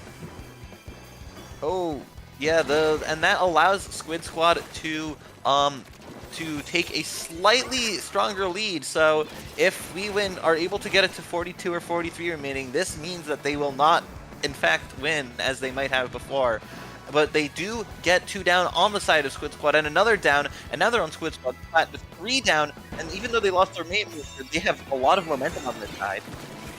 Yeah, it's really smart strikes coming out from Riku here. Just the trades back and forth from both sides, but Potato on this charger holding a lot of space. It's very awkward to push when a charger set up here just like that gets the pick. We just see everyone on the side of We Win stalling. Yeah, the splat's coming thick and fast on the plat belonging to Squid Squad there, but they've picked up the Rainmaker, trying to run for it. Immediately further away where We Win want to take it. if they want to continue in the winners bracket, they are going to need to make something happen here in the last minute. Yeah, for sure. We see Potato here just trying to scope out anyone who's right there. But we see Storm Hero on the side of We Win has an inkjet ready. Waiting for a good time to pop it. The Zuka on the side of Squid Squad. But actually Sam going down on the side of We Win and just Riku running for more points, I guess. Or Oh my actually, no, goodness. that kid. Oh my god. There was no one there to defend. They saw the opportunity. That kid just running in and getting a score of 6. That is so crucial for the side of Squid Squad. Now We Win has to push so far. There was literally no orange ink on the plant, but just being able to pick up the Rainmaker and run for it and make their own path, they just saw the opportunity and immediately took it. And there are the GG strikes coming out to end the game for Squid Squad. Squid Squad, amazing job, like noticing that, hey, that kid can just run it and get more points. And on the side of We Win, I wonder what the thought process in the VC was like. Hey guys, someone's running the Rainmaker, please, we need to kill them. Yeah, that must have been an incredible panic moment, because like you see that and your life flashes before your eyes. You see an immediate knockout coming. They prevented the knockout, but they did not prevent that loss, and they were not able to make anything happen after that. There just was not enough time, and they were not even able to pick up the Rainmaker. Yeah, for sure. And we're just seeing these pushes here. This is the first time Riku got that lead with Rainmaker. They get a lead to 42, but you know, I think what really made the difference was, again, I said it earlier, it's Potato on that charger got so much value by just standing there, getting picks, being such a threatening force on the map for the other team. Yeah, absolutely. They held down all the areas they needed to defend with the help of those tri-strikes coming out from, I believe it was the Slosher, and we saw towards the end of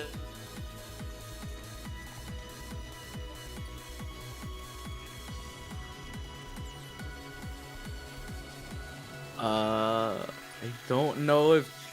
Yeah, okay. Alright, Jordan, are you back by any chance?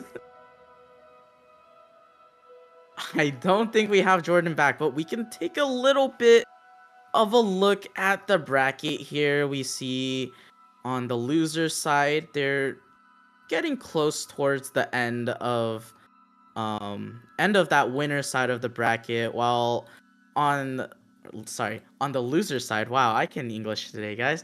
But on the winner side, we have winners finals.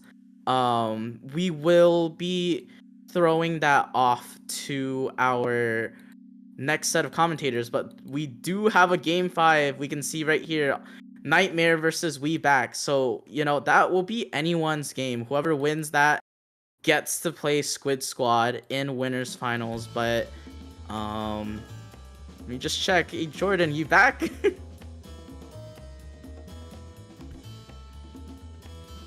Uh-oh.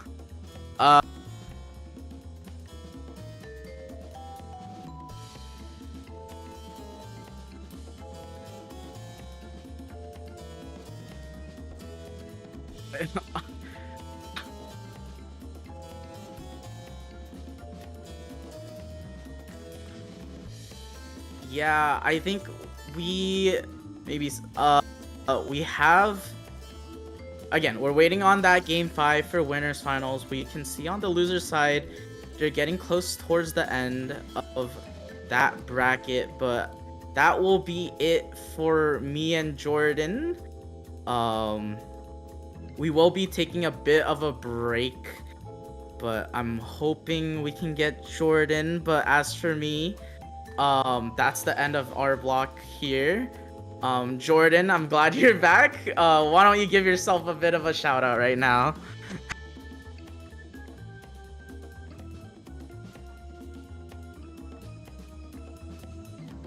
All right, I get. Wait, sorry about that. I think my computer just crashed. Glad that didn't happen any earlier, but where were we? We're just about to send it off to a break, but Jordan, where can the lovely people find you? Right, yeah, you can find me on Twitter at squidoku_. That's the account that I have only just set up, and I'm going to try to maybe migrate my Splatoon posting to there. We'll see. But I am also on Twitch at Jordan Pie. I don't really stream. Am I am not on Blue Sky. I am on the Fediverse at Squidoku at Splatsville.social. And that's where you can find me. For sure, and at least for me, you can see on the screen right now. All my socials are We Like Rice. Been trying to stream more. Don't post that much on Twitter, but yeah, if you guys want to follow me, that's the tag you're looking for. But thank you everyone for sticking around for the first half of our Squid Junction block. But we are gonna throw it to a break, and we'll get you set up with winners finals and our 2 new commentators. Yeah, stay tuned.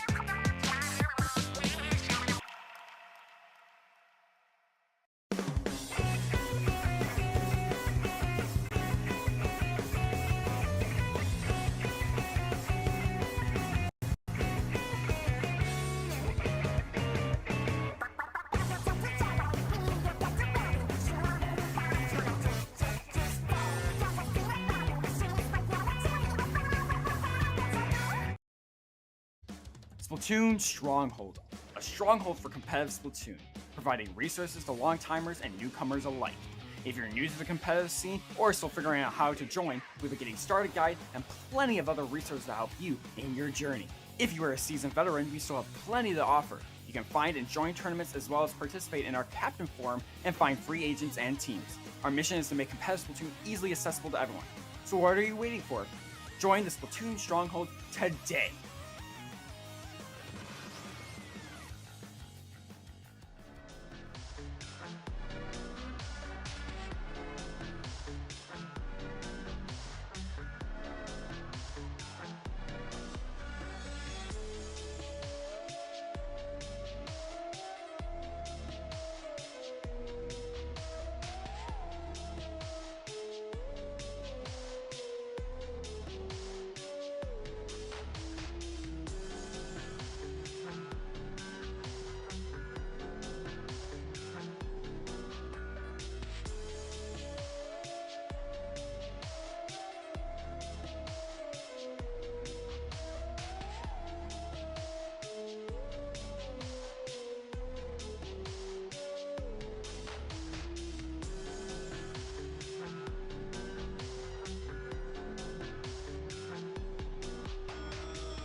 Hello everyone and welcome back to Squid Junction 62. We have a very exciting finals here for you today.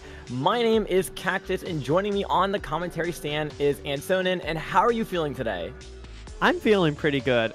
I've been commentating a lot today and I'm excited to commentate some Splatoon. Always fun commentating this game. Oh, that's awesome. What else have you been commentating today? I commentated some Titans of Tier 3 Valorant. That was fun. Ooh, very fun. All right, cool. It's a fun game to commentate, but the team almost made a comeback and I was almost not able to be here. Hey, well, speaking of comebacks, this is the land of comebacks. Looking at the teams that we have today, we have Nightmare and Squid Squad. Both of these teams fighting for that grand final spot. The other going to be getting sent down into the losers bracket for the opportunity to come back. And I don't have any time to really talk much about these teams as they're readied up, ready to go, and ready to show off their comps for Tower Control and Mako Mart. Here we go. It's going to be nothing too out of the ordinary. We're going to see the Slosher. We're going to see the Z and F is probably the most interesting choice here. I do like the Z and F. I think it's a great scope here. A great to be brought, but it's nothing out of the ordinary. Great choices. And I'm excited to see, I mean, 3 already go down on Squid Squad, and Nightmare are coasting all the way to first checkpoint. Yeah, I mean, Nightmare's taking this without any skips of the beat. They're making sure they're fully aggressive here, trying to clear this first checkpoint. What a great snipe of Potato, though, on the side. Here's Pulp sharking around, trying to get a pick, but 2 of the players on their team are down for Nightmare. Squid Squad now making sure that tower resets back in mid. They don't see that player on Nightmare sharking from behind, although it looks like the Slosher was able to poke them out and get them with a nice Slosher bomb combination. 2 players go down, trades with the ZF Charger, and Squid Squad is going to start making their push, but it's going to get halted with some strikes. Great special usage here right now, both sides on their triples, but it's going to be a 1-1 trade because of that. And I'm excited. I mean, look, it's a great pick from Storm to get back in here, but it's going to get traded. 1-1 trades, 2 down on the side of Squid Squad, and there's going to be a delayed third. And it looks like that jump's going to get camped as well, but a nice trade on that, but it's great. Nightmare getting these picks. They're going to get that tower back in their control, and then we should be seeing them pop this first checkpoint soon enough. Absolutely, and they're already going to pick off the Zap, so no cooler will be ready for them on their side. You're going to have to start back from the beginning, and that's going to trade off with Nightmare as well as their pencil goes down. 3 players down now for Nightmare, and just the 52 trying to shark on the side, but they will get called out, and they will get picked off. A delayed wipe for Nightmare. Squid Squad is looking for this opportunity now to try to push forward. The ZF Charger will go down, and that will be a 3v4 on the map as players of Nightmare start pushing them back and really just trying to fight for control of mid as a bomb gets rid of Miner down on mid. Great picks, but it's all about who can get control of this tower as it's right in the center. Zuka comes out. It's not able to get anything, but it might have helped that pick. 2 go down, 3 go down on the side of Squid Squad. It's all left to the Slosher here to try to get some value before their teammates respawn. Thankfully, I think there was a cooler on board there. Tri-strikes coming out, both sides. It's going to be enough to delay this checkpoint, but it has been grabbed here, and the lead has swapped for Nightmare. A great pick from Storm there. As out comes the shield. Zuka grabs 1 for the side of Squid Squad. It's able to get a second. That's 2 picks off 1 Zuka. Spectacular, but the jump-ins are able to grab 2 as well. It's back and forth, but Squid Squad might have the advantage as a spectacular pick from the Slosher as it gets traded by the Zuka. It's back and forth, very chaotic, and I mean, what else can you ask from Splatoon?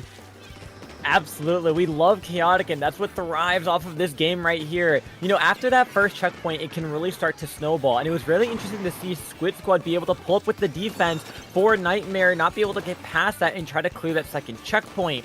Now they will be trying to hold a long defense here. Potato trying to get some quick snipe shots out. Hit for 70 is going to try to hold strong on the side here to get this one player pinned between another. They will get an assist on that, and it will be a 2v3 situation. Player still going down for Nightmare. Squid Squad looking to try to push this tower a little bit more, but they have to go through mid first. Take some mid control. Take care of those stacks. Here come the strikes. Create more spacing opportunity. 3 players now on the left side for Nightmare as they're going to pop Zuka to try to create some more space. Down goes the shot. They're looking to see if they can find another another cooler will be popped though for Squid Squad, but with players going down constantly, a delayed wipe as the Charger has to jump back, this is Nightmare to push the tower once again.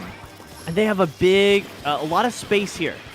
Right? It's going to take a bit more to get that payload push. I don't know why I called it payload, but it's actually great job from Squid Squad to defend that. I was about to say it's entirely possible for Nightmare to make this push, but Squid Squad said no, it's not.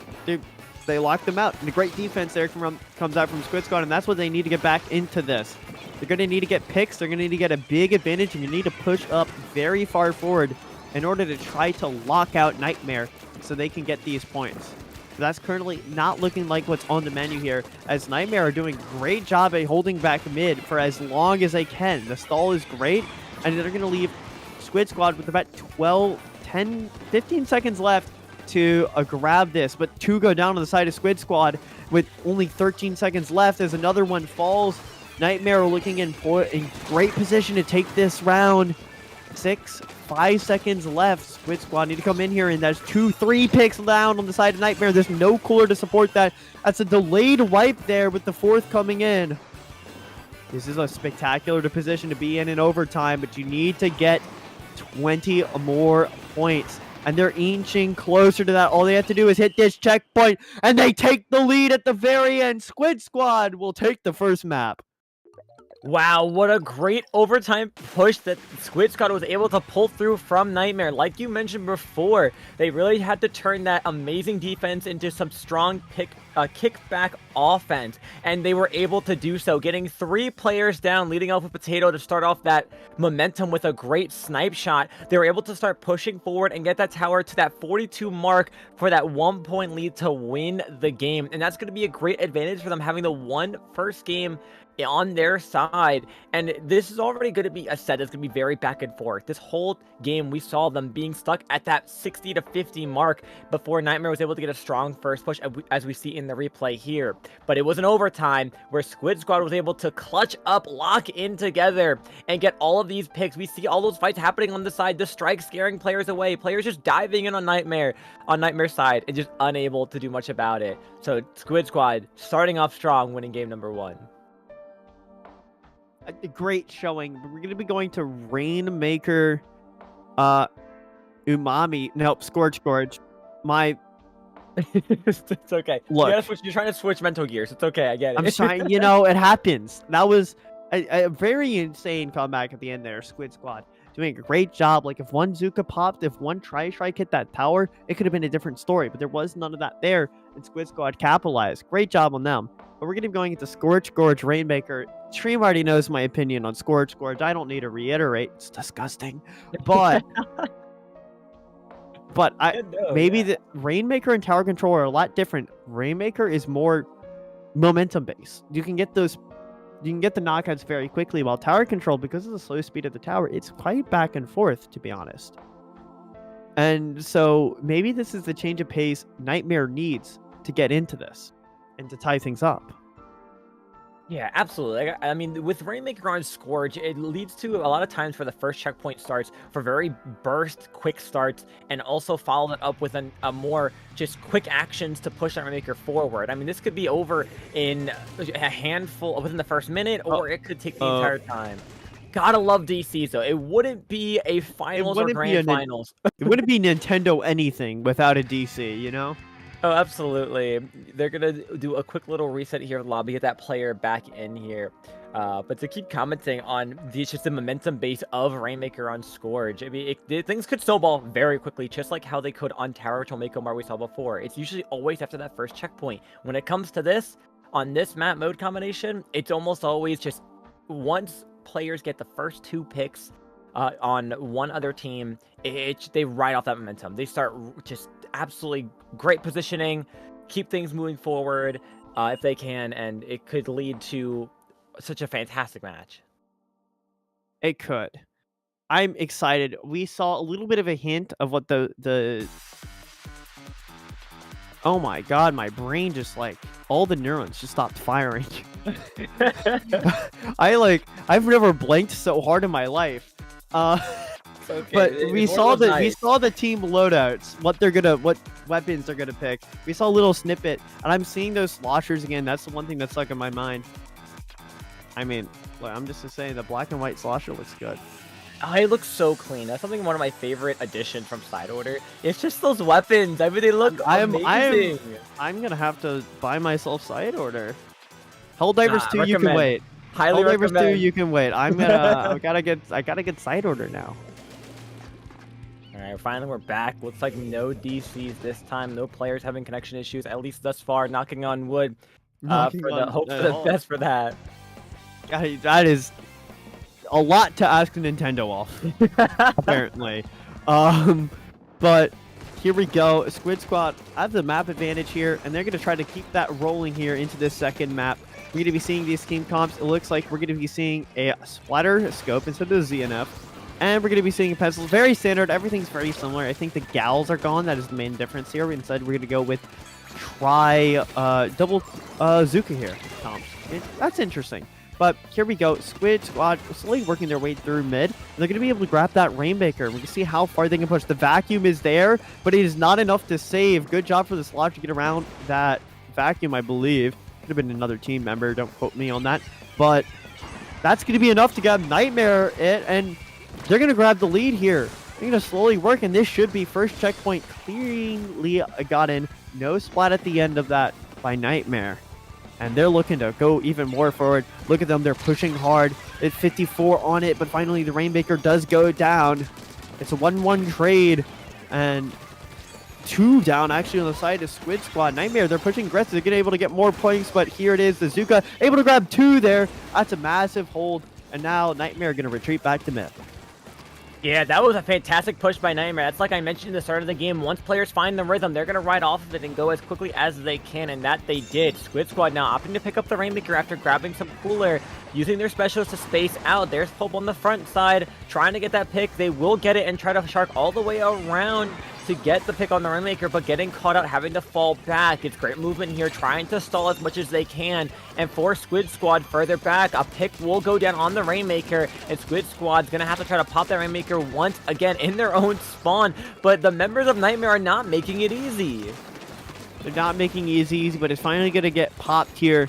Nightmare, they're very good at this aggressiveness. We're seeing them be so far forward, and they know when to retreat.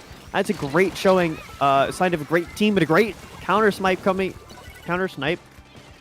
words are coming out there. That's gonna give Nightmare the advantage in that fight. One goes down on both sides, but an amazing movement allows another 2 go down to go on the side of Nightmare, and Squid Squad are starting to come back into this match.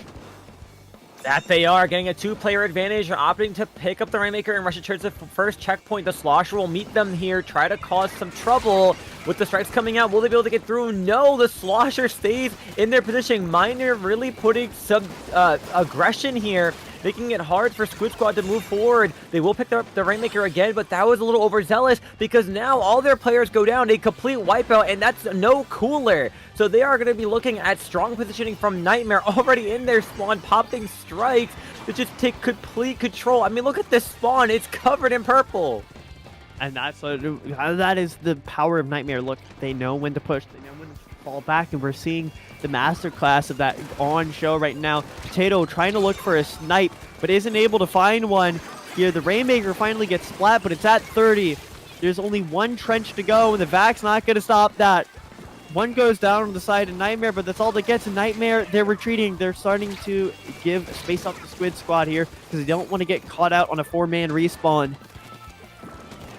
That's going to allow Squid Squad to get control of mid here, but it's going to be very hard. They don't have first checkpoint. They have to go all the way past third checkpoint into 30, but you know, I said before that Nightmare was in a good position to win, and then we saw what happened in overtime. So maybe there's always a chance, especially with Rainmaker. Absolutely. All it takes is getting just 3 members down, if that, and just distracting the other, and you'll be able to push that way past that 30-point mark. Nightmare, though, making this really difficult, trying to hold this stall as long as they can with just one player, the Slosher. Miner is so aggressive with their positioning, somehow still staying alive, but one thing about Dad Kid is they're always able to find a pick with their Zuka. So far, they haven't found one. I think this is the first Zuka they've actually had this game where they haven't found a pick right away, but this hasn't stopped the aggression from Squid Squad. They pop the back, launching that over, try to get a pick on the pencil. It will be unsuccessful. They will hide behind the checkpoint mark. Here we go. Squid Squad trying to find it, but they can't. 30 seconds left to go, and it's a 2v2 right now on the map. Miner tried to go in and get that Rainmaker. You can see his modus operandi right now is to get the Rainmaker carrier at all costs, and didn't work out there, but it did look. The modus operandi in Nightmare works out perfectly there. As 3 go down on Squid Squad with only 10 seconds left. And as the Rainmaker pops purple and 3 more down go out, the wipeout should seal the deal. This will be a tied game, 1-1. Nightmare takes map 2. Wow, and they took that so dominantly as well. It really just took great positioning there and really being able to put Squid Squad just in a very tricky situation that entire game. It felt like there was no point where they were able to have all 4 members up for a great push. I mean, they weren't even able to grab that checkpoint. They were able to get close, but not enough to grab it and push it even then. Some like Nightmare was able to. I mean, the aggression that Nightmare brought in this game, just like they had during the first one. Only difference is they were able to capitalize it on a lot sooner and really put Squid Squad into some dangerous positionings. I mean, just looking at these replays, that kid with the Zuka is just a menace, but unfortunately, just, you know, it's not enough. Nightmare all around was just looking like a great team. Very solid. They were solid the last map, and they showed what they could do when the tides are shifted, when the mode is different. That's the Rainmaker there, and I believe the next mode. You know what? I'm not gonna waste time trying to pull that up. We're gonna talk about what's going on right now in this replay. And you see, Miner, that was his push, trying to go really far, and yet somehow they managed to stop the. Even with Miner going down, they still managed to stop the Rainmaker right before it hits that checkpoint, which could have made a big difference. They could have popped that checkpoint, maybe pop the Rainmaker, get a lot of space, and move a lot farther. They end up not doing that. And he was going to go back to tower control, a mode that has already been won. And it's going to be on Nightmare here to, you know, they're on the mental foot for winning that previous map. Squid Squad have shown they're pretty good at making those comebacks on tower control. So Nightmare need to make sure they don't let that happen.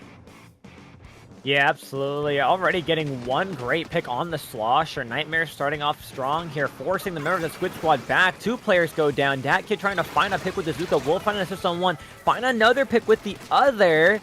Causing some trouble here. Nightmare getting another solid pick. Making sure they push this tower at least past the first checkpoint. Cooler was dropped, so the players will be able to go back in and get picks. If they go down, they'll be back in no time. 3 players in the bat section. 1 going down, pinching for another. That's 2 down. Only 1 player left alive. Holding the tower strong. It's only the Slosher alive. Trying to get these jumps here, but they will go down close to a trade. And this is going to be the second checkpoint flown through. Specials ready still on Nightmare. Squid Squad can't find any footing. They're practically spawn locked here by Nightmare. Look at this positioning of these players on the map. We're already at the 3rd checkpoint. Already at that 3rd checkpoint, but will it get popped? 3 go down, and that's the wipeout, and Des 6, 5, 4, 3, 2, 1. That's going to be game. One of the quickest knockouts I've seen in tower control. Coming out there from Nightmare. Absolutely spectacular performance, and what a way to prove me wrong. I thought that it was going to be tight. Thought Squid Squad were going to be well formed on this map, right? Tower control. But Nightmare was like, hey, this is Tower Control Inkblot. We've all played this map, and we're the better team, and they showed up. Yeah, I mean, that was insane. They wasted no time already being on Squid Squad's plat here.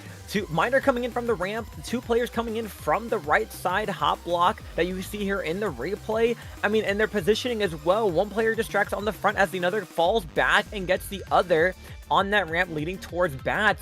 I mean, they wasted no time. If you blinked, you missed it. Nightmare destroyed Squid Squad in this game, putting themselves at a match point. Squid Squad now dangerously looking at getting knocked into the losers bracket if Nightmare wins this next game, which is Splat Zones on Robo Ramen.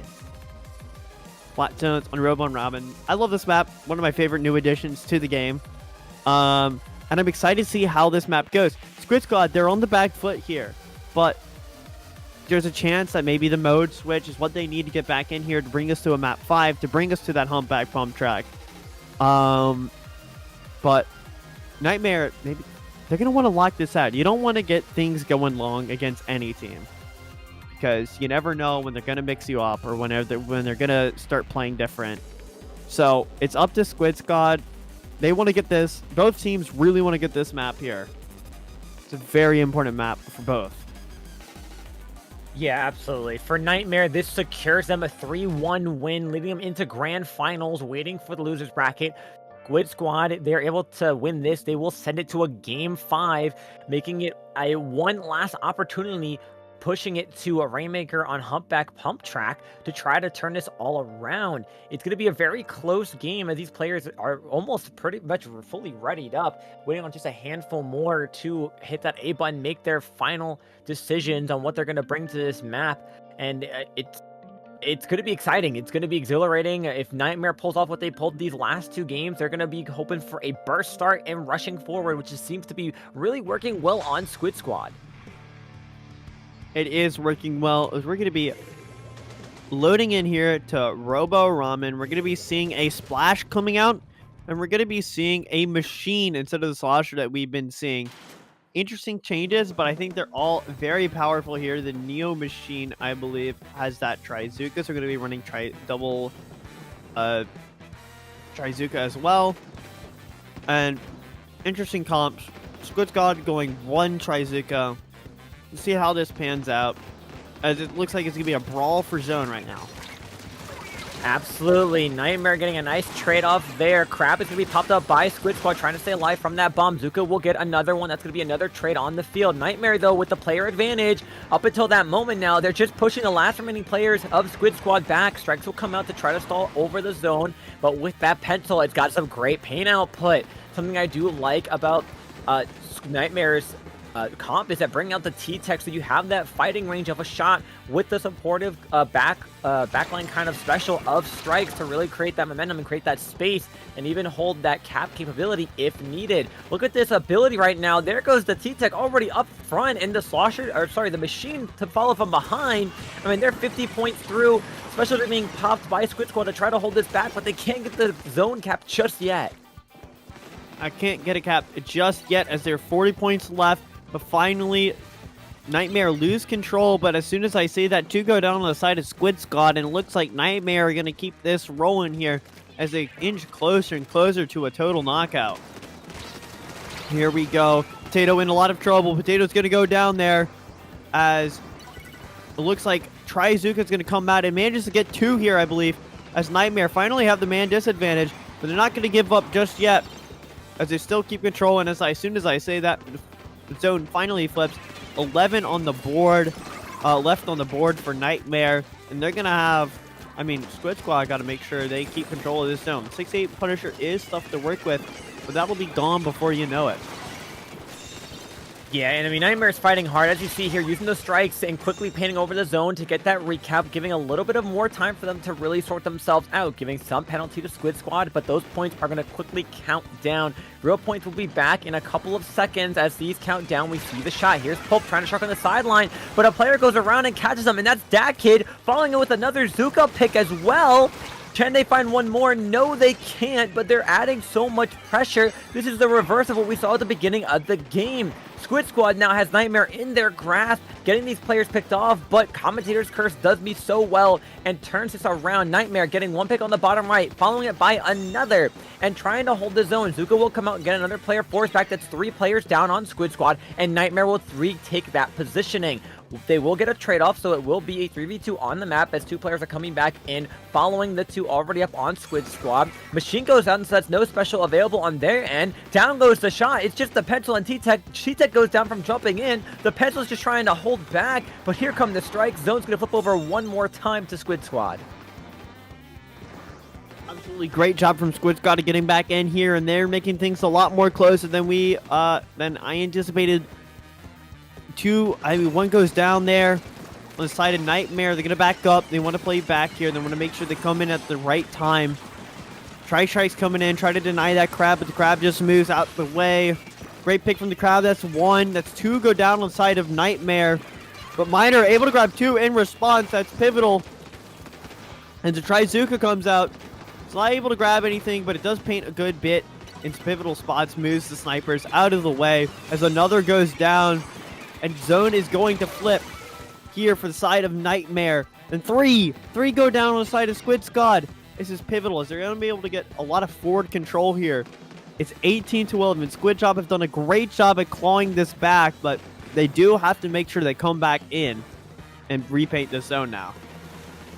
Yeah, I mean, look at Nightmare's aggression, continuously having players picked off on Squid Squad, holding strong. Dat Kid couldn't get a pick with the Zuka, trying to find a pick on the machine. They will find one. Dat Kid now trying to reset here. We are going to see players of Nightmare playing it carefully here. Crab comes out. They save the strikes for the Crab. A very smart play. Down goes to Crab. A couple more seconds left. The strikes will hold over the zone. Squid Squad's trying to paint over and hold, but Azuka from behind gets 2 on the zone, and that's going to be game 4 going to Nightmare. 3-1 score, making them your grand final holders as they send Squid Squad to the losers bracket.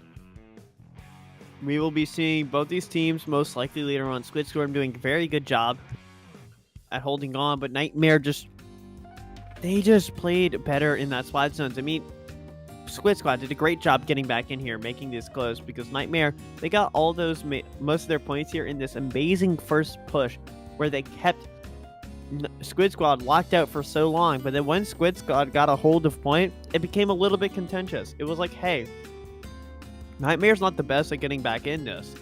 And Squid Squad were able to keep that, use that, and almost take this back. But Nightmare, they lock it out when they need to. And they send Squid Squad to losers. Great job from Nightmare. And excited to see more of these teams.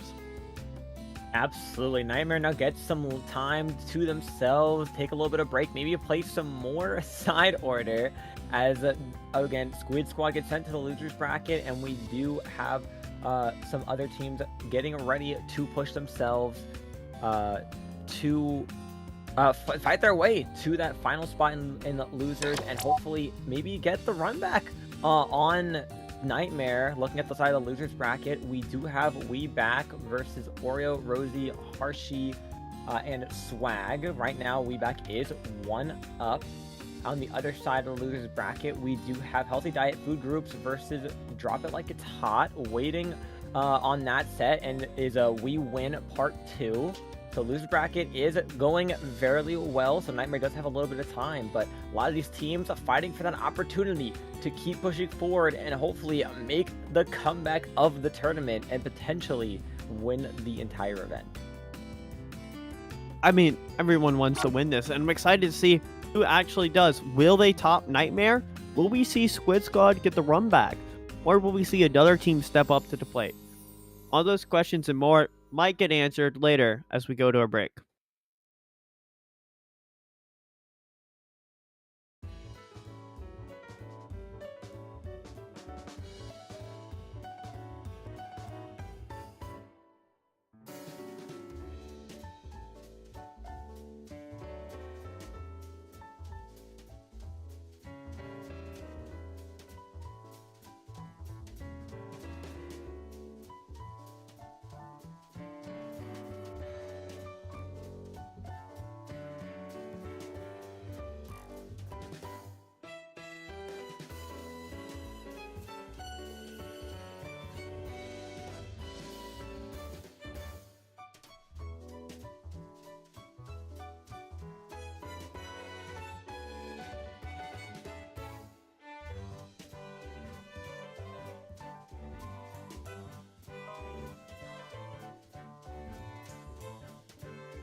hello, welcome and back.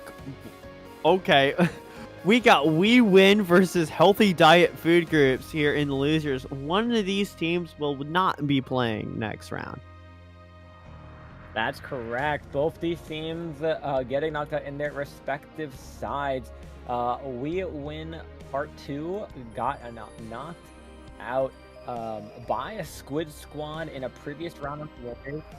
And then looking on the side of Healthy Diet Food Groups, taking a little bit to find them. I think they've been making quite the losers run. Yes, they have. They went down round 2 of the winner side of the bracket, and since then have been making the losers run of the tournament, beating out a lot of great teams. Making sure I could find them on here, just so I can mark who they've beaten so far. Yes, they've gone over with the first bye of the round 1 in losers, doing a 2-0 win over 50% British, a 2-1 win over Spicy Seasoning, a 2-0 win over Light Bloom, a 2-1 victory over Essence, and a 2-0 victory over Drop It Like It's Hot. Healthy Diet Food Group is on fire right now, and they're looking to continue this win streak going into this next set. Wow. Wow. And look, We Win, they got to stop that. It's up to them to put an end to this. Or, you know, if they want to continue going on, if they want to win, which, you know, their name suggests that that's what they want to do, they're going to have to get 3 maps here. And let's look at this map list. We got Undertow Spillway, Rainmaker. And I'm surprised I said that one correctly, because I always forget that one. Wins are not up yet. Okay, never mind. I'll talk about these maps a little bit later. Okay, we'll talk about this a little later when we have the appropriate maps set up. The Healthy Diet Food Groups did just finish, and they're still getting ready to load into the room. They just recently won that 2-0, so they are still getting set up. But, I mean... That's got to be a good buff. Yeah. You just came off a nice win, right? Absolutely. That's a buff right there. We Win. I think they just came off a loss. And they had to wait. That's a little you sit on that mental, it gets all funky like water growing into mold. Ugh. That not a good position to be in, but Healthy Diet, they've been riding this losers run. And you gotta think that mental momentum might actually give them a big advantage in this game. Absolutely. I mean, when you're on a run like they are, coming from the losers bracket, I mean, you're on fire, you're winning all of your sets, and you want to continue that trend. I mean, you're looking to make it go the distance, and I mean, they've been doing just that. Like you said, they're hot right now. They're warmed up. They're ready to go. They have not stopped, which is consistently going set after set after set. While We Win Part 2 has been kind of on the sizzle side. They've been kind of chilling out for a little bit. They came off of that 3-1 loss from before against Squid Squad, so they're probably feeling a little bit down, but you know, I'm sure they're knowing they made it this far, they're looking to hopefully turn that luck around and bring home this set. Of course, it's going to be a best of 3, and it looks like the first map we're going to be looking at is one we just recently saw, Tower Control and Inkblot. Tower Control Inkblot, the standard, the competitive map. When I think of a map stage in Splatoon 3 that has, like, when I think of that competitive map, I think of Inkblot, Tower Control.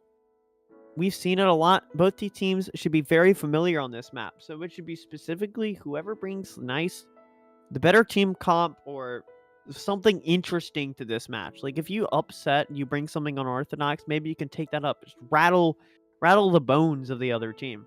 See how teams will approach this, or teams are just going to try to skill diff. It's all up to how they play. They're the players, and I'm excited to see what they choose. Yeah, these comps are going to be really interesting to see what they bring out. I'm curious to see how things are going to turn around. Things, again, like you mentioned, this is a staple in the competitive community in every competitive tournament. I love the matching backgrounds coming from Healthy Diet Food Group. You gotta love the synergy there. Looking at what we're coming out on both sides, we do see the carbon on both sides, actually. Okay. This is going to be a fun one to watch. Absolutely. See who's going to become the better carbon. Who Shark can get those picks. We do see the Vanilla Squeezer followed by the Zap and the Splash on We Win. Also, that food groups opting for the Zap, or sorry, the Octo Shot, Machine, and Pencil. Here we go. Interesting, and both teams are pretty back and forth, but Healthy Diet are gonna get control of this tower, but they go 2 down. They're gonna back up, and we win. They're starting to come back in. They got control of mid, they got in some picks, and they're gonna start working towards this first checkpoint here. As members are going back and forth, 2 go down. Man, it's back and forth. As soon as I say that, 3 go down on the side of We Win, and Healthy Diet food groups are gonna start working towards that first checkpoint, and this time they're actually gonna get to it. Yeah, I mean, this positioning right off the bat is so strong. We see Ziff on the side rushing onto the plot, but the Pencil calls it out that there's a player back there. Ziff making it an instant to jump back there and get that one player from behind. Sam here is trying to pop Crab Bazooka as it's popped as well to scare these players away from tower, and that they will. But with still strongholds up front, these players are making it hard on Healthy Diet food group for We Win to really push back. Now the Carbon will get 1 pick here and still fight it forward. Here comes Storm Hero getting a pick on 1, but we'll go down to the Pencil. It is a 3-player down situation for We Win, but just the Pencil up in front for Healthy Diet food groups. This is going to be a little bit of a tower dance back and forth. It is going to be a tower dance back and forth, but some pivotal picks are going both ways. It's 2 down on the side of We Win here, and Healthy Diet food groups are going to be able to get a 3rd one as well. It does take a body, but it is going to be enough to start working towards that second checkpoint. This is a pivotal checkpoint, but really the hardest part about this here is the 2nd to 3rd checkpoint. Getting that stretch requires you to have this firm positioning, and that's what they do have. As they're going to start coasting towards this 3rd checkpoint, Sam's going to try to get the members off the tower with this Crab. It is enough to get them off, but it is able to get 2 picks here. Gonna force that great special usage, and the 3rd one follows as well. It's all left to this Carbon to try to get out. Like I say, it's actually going to be a splatter shot as well. Tries but desperately fails, and it's going to be mid control regained by We Win. But Healthy Diet food groups are in a good position to contest even the first checkpoint. Absolutely, and with a push like that all the way down to 15, it's going to make it really hard for We Win to have to push this through, especially since more than half the game is already over. Carbons will fight out and do a lovely trade by that tree there. Slowing this out, We Win will just try to fight off this first checkpoint, just ever so close. Finally trying to able to get it. It's like 2 seconds away. Just hold it. Yes, okay. Finally they get it. The Zuka will find 1 on Healthy Diet food groups. Machine's gonna come back in as Cooler was popped. Players will grab it. Crab will pop up on there. Carbon on him, and we'll be able to cause some trouble there, forcing the Crab off. They will get the pick on 2, and that will put We Win in an advantageous state with the player advantage. They're riding through this second checkpoint very swiftly, and this is almost a reverse of what we saw before, but here's Ziff with the flank strikes, doing a great job at stalling the tower, allowing for the rest of the players to go in. Down goes the Carbon, down goes the Splash, 2 down on both sides. Here's Ziff coming from behind. The Pets will try to make a move up front, and it's just Ziff alive, having to try to stop him back, but all the players on We Win are jumping in. It's a 4v2 once again in the spawn of Healthy Diet food groups, and they will get the lead by just 1 point. And then 3 go down, and it's going to be a delayed wipe coming out from Healthy Diet food groups. So what a lead swap we see from We Win. That was insane. A great push through that 2nd to 3rd checkpoint. As I told before, it's about having that good defensive positions, and We Win were not allowing Healthy Diet food groups to get those. It's a great job from them, but it's going to be all about this fight right here. This team fight, and it's not going the way of Healthy Diet food groups. That's going to allow We Win to grab the tower and push it far away from where HDFG, okay, I'm just going to say Healthy Diet, get where they want it to be. Yeah, absolutely. With only 15 seconds left to go, player advantage consistently is for We Win. Healthy Diet, I'm gonna have to take copy there. That's a great idea. Just Healthy Diet, just making it really hard to get in for themselves. We Win's gonna hold this for the last couple of seconds, blocking off the players here. Ziff is trying to go in the front, but will get taken out. We Win with a 1-point lead take back, taking game number 1. That's gotta be tough if you're Healthy Diet, right?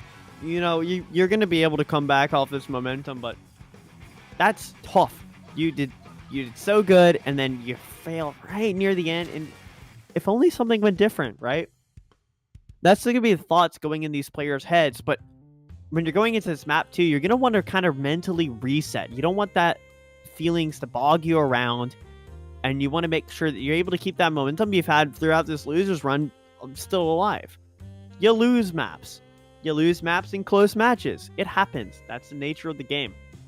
But great job from WeWin to make that amazing push right there at the end and secure themselves the first map. Absolutely. What a fantastic job by WeWin. Just when it looked like they were down and out with just a fantastic push. Everything that could go right went right for them.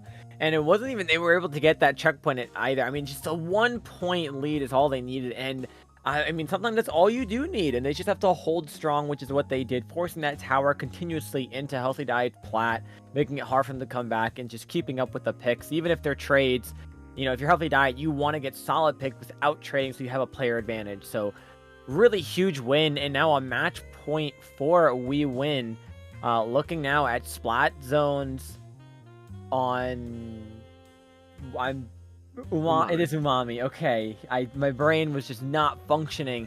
It happens. It tends not to do. It happens. We're gonna want to hope Healthy Diet food groups minds are functioning so they can stay in this tournament and keep that losers run alive here. Splat zones, Umami. It's all about keeping a good position on that zone, keeping your sniper in that position to constantly prep that map pressure. And making sure it's all about locking out. It's not something like Brine Water where it's all about pushing as far forward. Or, you know, I think Barnacle and Dime, same thing there. It's about keeping a forward position, but not too forward. Don't need to go too far. And making sure that the enemy can't get the zone. And if they do, you need to be poised to be able to take those retakes. Yeah, absolutely. Retakes is what it could be what all it takes to win the game. We are going to see these comps rolling out, looking like Storm's going to bring out the pencil again. I mean, comps are not staying the same. We do see the V-Shot, though, come out for the side of Healthy Diet Food Group. So they're opting for the double Zuka. Ziv staying on the Octo Shot with strikes. Pencil still the support with Cooler. They are going to start fighting this forward. Picks are waiting to be had. Who will be the first one to go down? Both teams holding one side of the zone each, but it will be WeWin that gets the first Cooler down and gets the first pick on the board. Applying a lot more pressure down in mid. Another trade goes off. Players shooting each other in the back. You gotta love to see it, but they will get a pick and just hold the zone. Finally going here to WeWin, as now Healthy Diet has to try to get good position from behind, as Blob gets a great pick on the crab. Absolutely spectacular pick on the crab. I wanted to say this before this happened, but is the side order shot just glowing? It's white? Anyways, enough qualms about the giant glowing thing on the top of the HUD. Distracting. That looks to be able to get a fantastic pick. It's like an entity. All I see is it. My eyes navigate towards it. Anyways, so great. 50 points left on the scoreboard for WeWin here. As it's all going to be about how they're able to hold this zone. They're looking to make a second map here. Sam going to get pushed out of the position. A great pick, 2 down on the side of Healthy Diet Food Groups. As they actually are able to stall zone just a little bit. That's great. Time is of the essence as there's 20 seconds left till WeWin will take this map.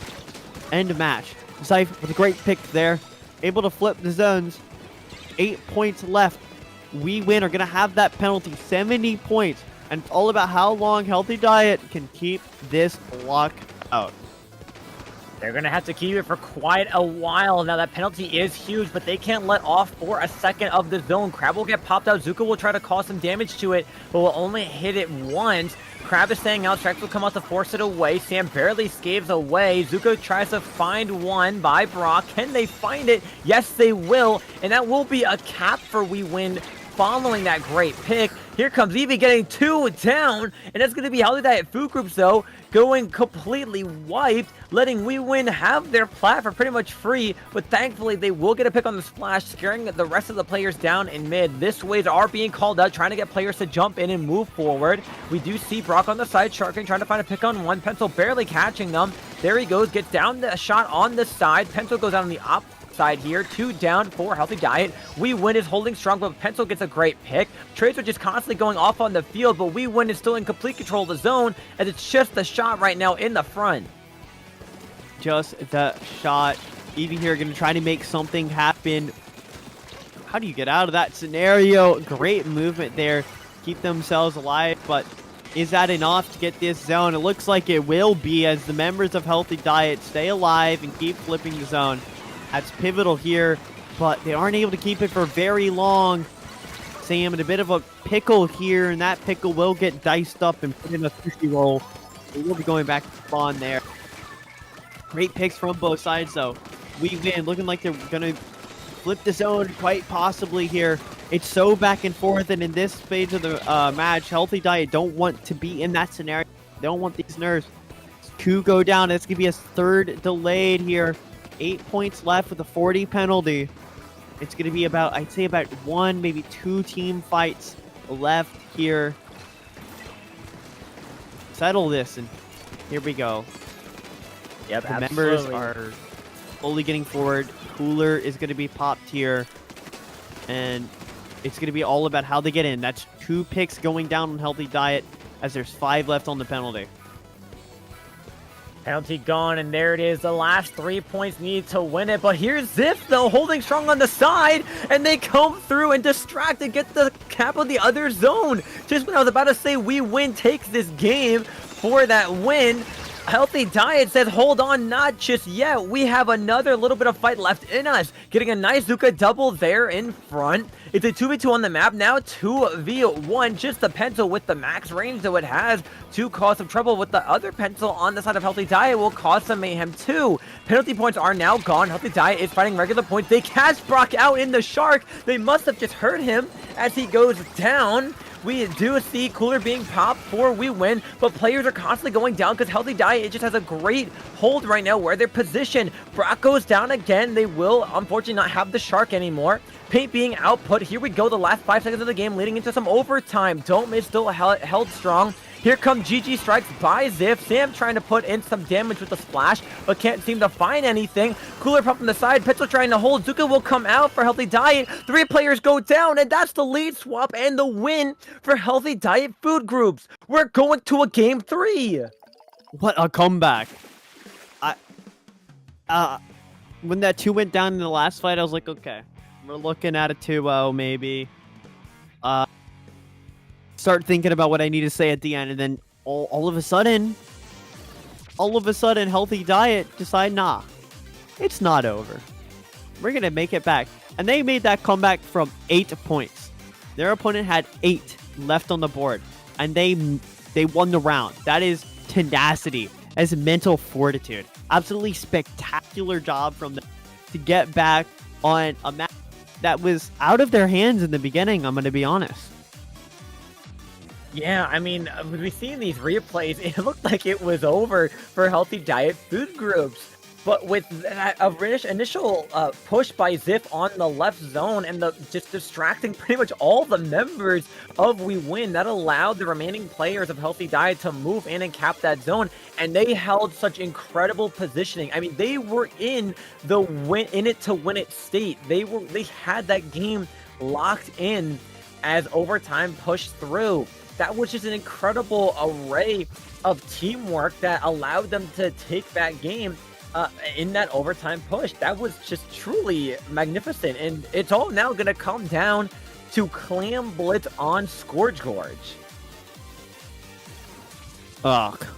Anyways. I had the same kind of thought. I was like, we gotta love it. Another kind of similar staple, I guess, with Splatoon 3. It's a staple, but it's the staple that gets in your leg, and then you get an infection, and you gotta take it out, you gotta go to the hospital because it's a bad staple. Bro, somebody should not have shot the staple gun that is Scorch Gorge. Like, ugh. We passed on this design. I hope it gets reworked next. That's all I'm saying. How would you rework it? Like, what are your thoughts for reworking this stage? Delete it and bring back Anchor 5. Love it. Love it. Just get rid of it. Back it out. Back it out. Back it out. Hit the escape button. But the backspace button. I use a keyboard, I swear. Anyways, map 3 gonna be the decider here. This decides who makes it farther. Will it be the insane losers run that is healthy diet, or is it the people who ain't so confident they put "we win" in their name? Who is gonna take this? I don't know. We're gonna see. Yeah, both teams now starting off strong, grabbing as much paint on the ground as they can, but We Win has an early crab and an early cooler before Zip can get the strikes out, but here they follow suit. All early specials that can be popped are getting popped right off the bat. Eevee, though, comes from the top like an RKO and gets the 2 players down, and right away it's just Kira left alive to try to defend. They get one, and they're pulling all the stops. Look at this aggression. Akira is not backing out, and they scared all the members away and getting another beautiful pick there. We win just when we thought this was going to be a massive push for Healthy Diet. Says, hold the phone. We're not letting you score just yet. They're not letting them score quite yet indeed here. Now the mid control is going to go the way of We Win. But as soon as I say that members goes down, this is very back and forth. And that's sometimes how Clan Blitz goes. Neither side are able to grab control of this mid. And that's a sign of a good map. Is 2 go down the side of, oh my god, make that. 3 goes down on the side of Healthy Diet Food Groups. And just this last one left, and he goes out with the clams. Great save there from them. And as soon as I say that, as soon as this control is gained, 2 go down, 3 go down on the side of We Win. This could not be more back and forth. Yeah, I mean, this is the power of Scourge Gorge. His team's unfortunately getting stuck in difficult positions, but hold the phone might just be an opportunity. Zip is distracting on the side what they do best, making sure they play very supportive, but also causing some mayhem. Here come the strikes. Kira's trying to hold the front line, but we'll go down to Azuka. The cooler is popped. Zuka by Kelp Drew will get popped as well. 2 players will go down, but not without scoring at least 1 power clam first. With 3 minutes left on the clock, We Win is now trying to take over mid, but having some trouble as Healthy Diet is doing a great job at holding their positioning. You have entered the every time Clan Blitz comes up, instant and daily message about Clan Blitz pushes. Clan Blitz pushes. Clan Blitz is about the quality of pushes, not the quantity of pushes. As we see in this push here, they got to 80. They only got the power clam in, and this is bad. What you want is to get as many points as possible in as few pushes as possible, and not a ton of pushes. Because each push you give gives a pity clam to the opponent.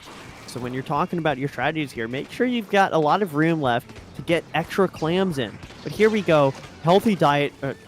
Call over. Healthy Diet is going to be able to get yet another power clam in, and they're actually able to get some other clams here. But that is 2 pushes to get down to 55, and a great defense from We Win. So We Win doing an absolute fantastic job this match, even though they have let up their defense twice. Yeah, and I mean, this puts them at a good positioning for We Win. Now they have 2 power clams at the ready, and to take lead, they need 2 power clams and 2 normal clams if they want that opportunity to take the lead, and all it takes is 1 good push. We do see Zip here just tossing bombs on the side, making sure to scare any players away. Eevee's going to try to pressure 1 player, but they will jump out from the cooler. Strikes will come out by Zip to push players back. That will be 1 power clam loss on the side of We Win being kept in mid, as this is going to be another push for Healthy Diet. They score 1 power clam, and they are going to try to cause some trouble. There's the pencil trying to force things in, but with that being said, again, it took care of some penalty points and gave them maybe another 1 clam lead. If We Win gets 2 power clams in, they just need 1 extra one to go follow it up. The crab will be popped early to try to get through, but there's Eevee taking it out. There's Azuka to take out another player. There's a trade-off on the front lines there, and every push that We Win tries to have, as they just missed that one in the front, is shut down by Healthy Diet. Healthy Diet keeping themselves in this map here. They want to bring this across the board as there are 50 seconds left. And so far, only 2 pushes have been made. We win still in a position where they could win this. All they need is a ton of clams. And here we go. It looks like a lot of pressure is being put on to Healthy Diet Food Groups, but as soon as I say that, 1 goes down on the side of We Win, 2 go down on the side of We Win. Only a trade in response. 25 seconds left. This is not the position you want to be in, but there is a power clam on the board for We Win. So there's a chance that they're able to get this in, and a couple clams, maybe a jump in as well. It's really going to be really hard for We Win. 13 seconds left here, and it's just a brawl over mid right now. That it is. They will get a pick on Ziff with the crab. Zuka's going to come out to try to find a pick on another with that flank on the side. They're going to try to apply pressure. Here's a Zuka from mid to get rid of one player. Here's the jump to try to follow it suit. They will pop cooler. They just have to try to rush forward and go on in, but they're stopping players from both sides.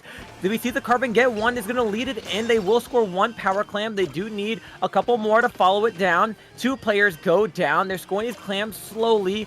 Another clam follows in, but they will trade it off for a pick. It is just this 1 player alive, throwing 1 clam in. Jumps coming in from Healthy Diet from their spawn as players are rushing on in.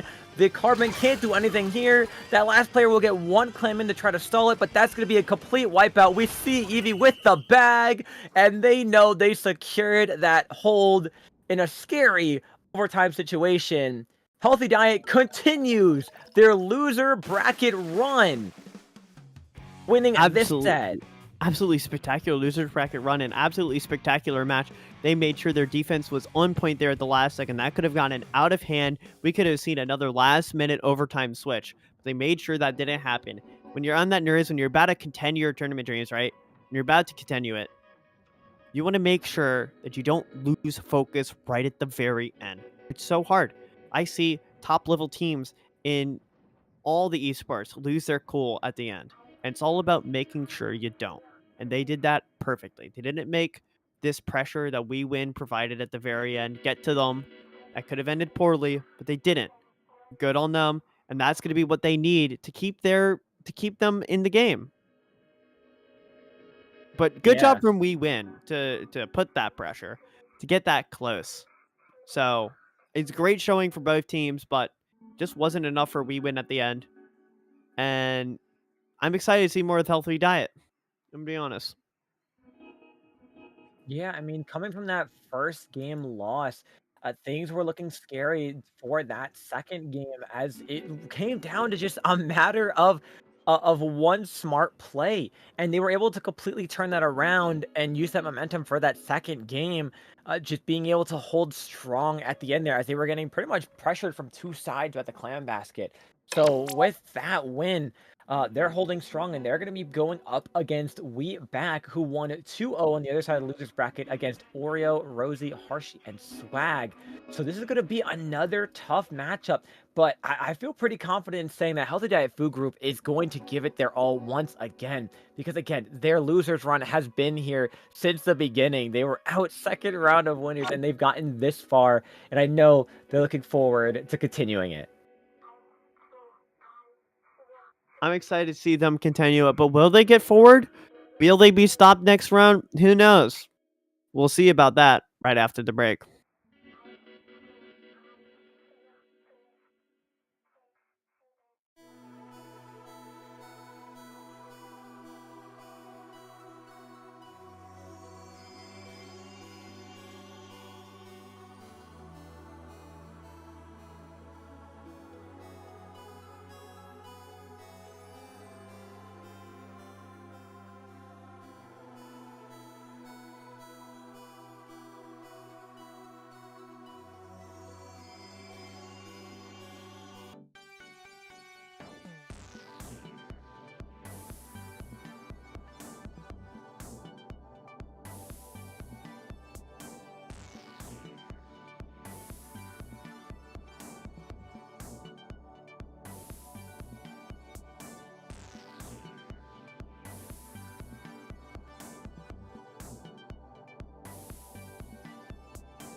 Hello, everyone, and welcome back from that really quick short break to Squid Junction 62. We are here. We are now in the losers semis with We Back versus Healthy Diet Food Groups. Healthy Diet Food Groups has been making an incredible losers run back. We Back recently getting knocked out from the winner's side by Nightmare, so they're looking for to get that run back. Looking at the maps we do have ready up, we're going to be going to Tower Control on Mako Mart, a very quick and fun map that we've seen before, where once you get past that first checkpoint, it could all snowball from there. But that's enough talk about the map, so we're going to go right on in. Both of these teams are ready and raring to go. Let's look at these comps. Half bring out the, I believe it's the Vanilla Blaster.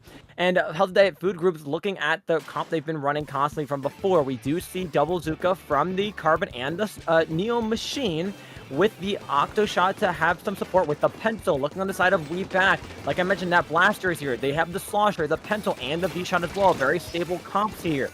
Both teams getting some great picks back-to-back, side-to-side, doing a great job at holding some pressure. We Back is holding great mid control right now and furthering that even more with a Cooler. They will start pushing forward, making things a little difficult for Healthy Diet Food Groups to really catch some footing. And that's great. I mean, already past this first checkpoint, We Back is in a prime position to take this. But we know Healthy Diet Food Groups is able to make these comebacks. And what a blaster radius on that shot right there. As Half is going to be able to grab that second checkpoint already grabbed, and it looks like smooth sailing could be in the books to grab that third checkpoint here. But with the tower going to be in such a place, almost like the same place in a short amount of time, this could be what Healthy Diet needs to get back in here, but it's not going to be enough here as We Back are going to take map 1 with a decisive knockout. Wow, I mean, you blinked, you missed it, the game is over. We Back with a very dominant knockout over Healthy Diet. They wasted no time getting into that game and totally just securing that first win. I mean, that was an obliteration, if to say the least. Healthy Diet, though, just couldn't find their footing. They were constantly going a player down, whether it was to a special or just a fight. I mean, with Half on that Blaster being able to cause some side chip damage, the players pretty much spawn camping the ledges, as we see from this replay, just constantly applying all the pressure, making it really hard for anyone to get in. We Back is not messing around, and they want their opportunity to take it all in a dominant fashion. To do that, though, they're going to have to get to past this second map, Robo Ramen Splatoon. We've been seeing this a lot today, and I'm excited to see how both these teams play it. Getting through this map, Healthy Diet are going to need to do something different. They got walloped. Let's be honest. Let's not sugarcoat it, right? And it happens. That's why we have best of 3 and best of 5. So they're going to need to make some kind of adaptation here to really put one over We Back. That they will, absolutely. And this is a map mode that we've seen Healthy Diet, I believe it was Healthy Diet, do pretty good on before. Unless I'm thinking, no, I'm sorry, I'm thinking of their Zone Umami, but it still leads for opportunity to do what they did there. If they're able to find some great flank routes by Zip or any other player, maybe the Carbon, if they want to bring that back out, we could see some extra stall and comeback power from Healthy Diet. But We Back was just so aggressive that first game. It really makes you think if they're going to continue that momentum, and they just might. I mean, that was an incredible feat that they had that first game. Not lighting up for a second, always having players in strong positions. And we could see the very same thing happen here. We could, but Glorious Splatoon is this is a different mode. Anything can happen, so I'm excited.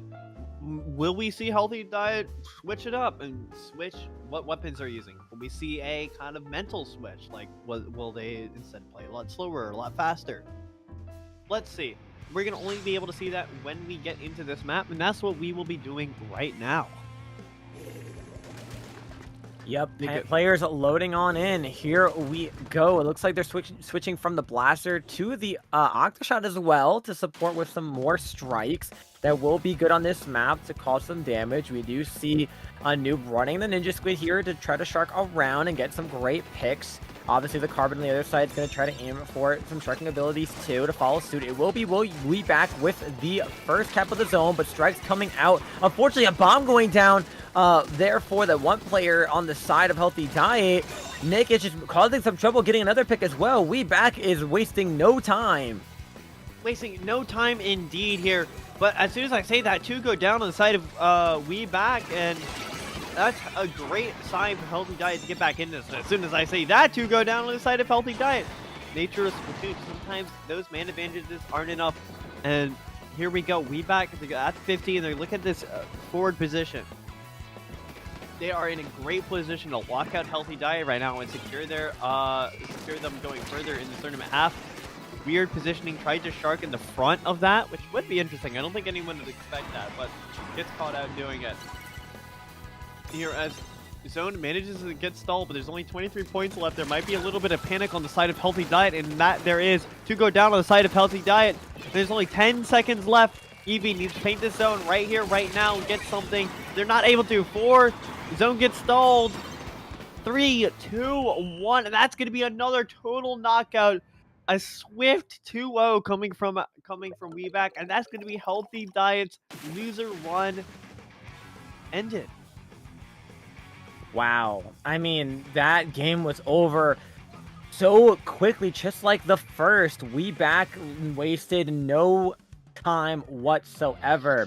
I mean, the double strikes there was just incredibly powerful at the end, holding that zone all together, not letting Healthy Diet even take a second to get back in. And it just goes to show how strong they are as a team. These players just making sure they can get back to that finals as quickly as they can. Healthy Diet, unfortunately, like you mentioned, losers run is over, but they sure had one heck of a run. I mean, coming all the way from losers round 1, getting knocked out in winners round 2. I mean, this was quite the journey that they had, and if I'm Healthy Diet, I'm proud of that run regardless. And although they couldn't make it past We Back, I'm sure they'll be back once again for the next Squid Junction as they are out of the tournament. Excited to see more of them later on. Do you know what? There's gonna be some more exciting matches later on as well. You stay right there in your seat because we will be going to a break.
Close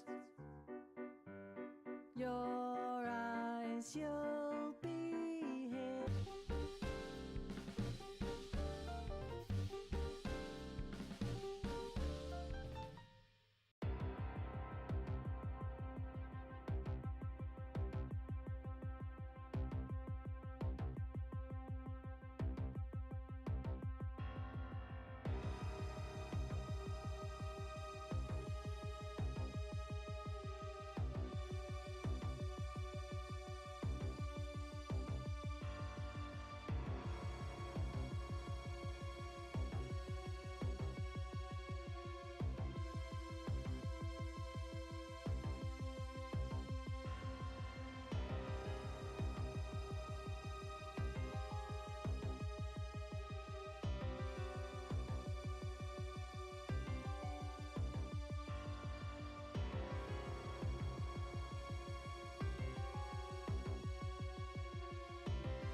Hello and welcome back to Squid Junction 62. We are here with Losers Finals. The winners of this set will make their way to fight Nightmare in Grands.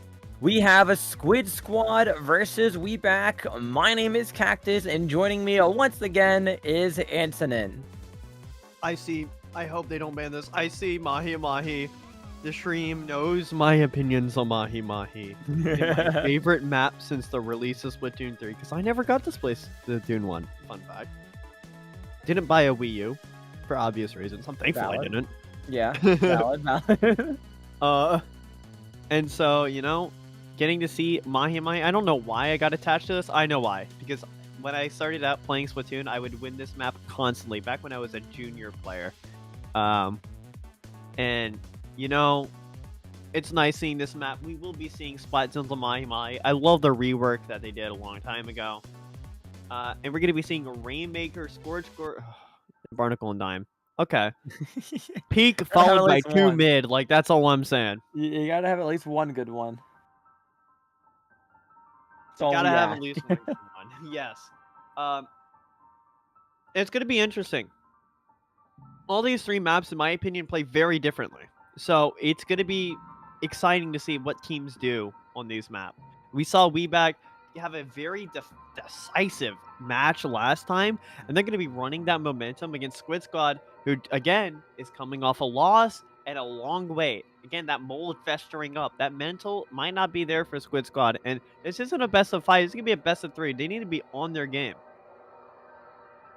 That's right. We Back came off of like you mentioned, a very strong, dominant 2-0 victory over Healthy Diet Food Group. Those games were over before you know it, and they want to continue that streak. Squid Squad's got a little bit of a weight on their shoulders. They were coming off of a loss not too long ago, but they had to have some patience there, waiting for the other sets to finish. But We Back made sure they didn't have to wait long. And here we go, zones on Mahi Mahi. We're looking at these comps come out. We're seeing a similar comp we've seen We Back run consistently. We are seeing Dak could pull out the Explo. So it's going to be a double bucket comp by Squid Squad, as they do have the Slosher coming through as well. Splash and Pencil running the same to follow that. So let's see what these players are going to be able to do. It's going to be Squid Squad coming in with the first cap, getting the Slosher down. The crowd pop on the side. Causing some trouble. Hit for 70s, trying to stay alive here. Hitting the zone as they see fit. Jumps coming in on We Back. Pencil in some pretty good positioning here. Players holding strong on Squid Squad. Points counting down. They do have a crab ready. And Dak is just making sure that there is tons of pain on the ground for their teammates. Getting one great Explo shot, following it by another. And this is a player advantage and zone hold continuing for Squid Squad. It's been a while since I've seen an Explo. We used to see it a decent bit on this map in particular back in the old days, and I think it's still there since the rework, and that's just one of those things. It's nice, interesting weapon here, but We Back are retaking the zone here and are looking to try to retake the lead here as they try to lock out Squid Squad. I believe, yeah, water is down, so you got a lot more space to play with. Half gonna pop that crab in the right side of the map. This could be what is needed to stall this out, but the right clicks aren't able to find the kill here as We Back. I mean, they still keep zone. Squid Squad have not gotten able to get back in here yet. No, and they're holding on even stronger. Squid Squad 2 players down still, but they will find 2 on the side. The Explo and the Pencil, both pretty good mid to backline weapons, getting cap of the zone all themselves as the last players will go down. Squid Squad, although losing the lead, is still looking to come back strong. They have a crab ready. They're trying to hold the player on the side, that being the Slosher. Nick's in some trouble. They will back up as Cooler is popped, and they will retreat and go back to their position as it is the Splash holding on to the end there. Their crab will go down, though, unfortunately, so they will not have that to have some backup. Crab will be popped on the side of We Back. They are 1 point away from a lead swap, and Squid Squad gets it. Squid Squad, absolutely massive lead swap there because it doesn't apply that penalty as well. So they're going to be able to think about what they need. They're not too pressed here to make this push in, but still 25 isn't the biggest punisher in the world, so they're gonna have to do something quick, and it looks like they are going to be they should be making their push soon. Here comes out the crab, here comes out the tri-strike that is able to stall zone. It does get flipped, penalty applied, but There's been no splats yet, so it should still be a brawl. Splash goes down on both sides. Here comes out the Slosher as well. 3 delayed wipe actually onto the side of Squid Squad there. But they did have coolers, not the biggest problem there. The side of Squid Squad. Absolutely, getting that cap the same way that Squid Squad did with a crab and some strikes. That kid will go down to a crab and Zuka combo. Strikes will come out and get rid of that crab on the side of WeBack. Now Squid Squad now losing that lead to WeBack, and it continuously counting down. They are holding the plat pretty strong here. They will pop crab on Squid Squad, try to cause some trouble, but the strikes will come out as their expo will go down, and the crab will go down too. 3 players down. It's just the pencil trying to stay alive and fight that one player in the front, and that's going to be no time for Squid Squad to take the lead back. WeBack takes game number 1. They're back, and they come back strong there. Great first push coming out from Squid Squad, but a great job from WeBack to be able to get back in on that match. Great job from them. And map 2, it's all on Squid Squad now to keep this alive. If they want to get that run back against Nightmare, they're going to need to show up here in this next map. If you're looking at this replay, I believe this was one of the retakes here. It was a very back and forth endeavor because a 46-46 there, and then it takes down, but 2 go down, 3 go down there was kind of like the splats were going the way of WeBack for that second half, and I don't think Squid Squad could deal with that. I'm going to be honest. Yeah, I mean, they had their opportunities to push back in, and they were taking them strong when they could, but it just wasn't enough. But, you know, they have an opportunity on our next map mode combination of Rainmaker on Scourge Gorge we've seen played before. And as I've mentioned, as long as teams could get a really strong start, they could lead us into a strong lead and force themselves into a great position. But with how aggressive WeBack has been playing, Squid Squad's going to have to hope for a very powerful and strong lead for this game to take it from WeBack, because WeBack has been really rocking through with the aggression here. They've been really just going forward, getting those picks, getting that lead wherever they need it, holding control. And that's a little dangerous for Squid Squad because they're able to put Squid Squad in a bit of a stagger and make it hard for them to come back in. So on a map mode like this, where sometimes even the overtime push can lead you to victory, I know Squid Squad's going to look for a very strong opening. They will indeed here, but already the players are back in. They not a lot of time thought there. Maybe a Squid Squad are very confident in their comp. I mean, it has taken them all the way to winner or losers finals, so it's probably going to be what is chosen here. It looks like we're going to be seeing the vanilla bladder shot on the side of Squid Squad. Vacuum's very strong on Rainmaker, and I like to see it being brought out here.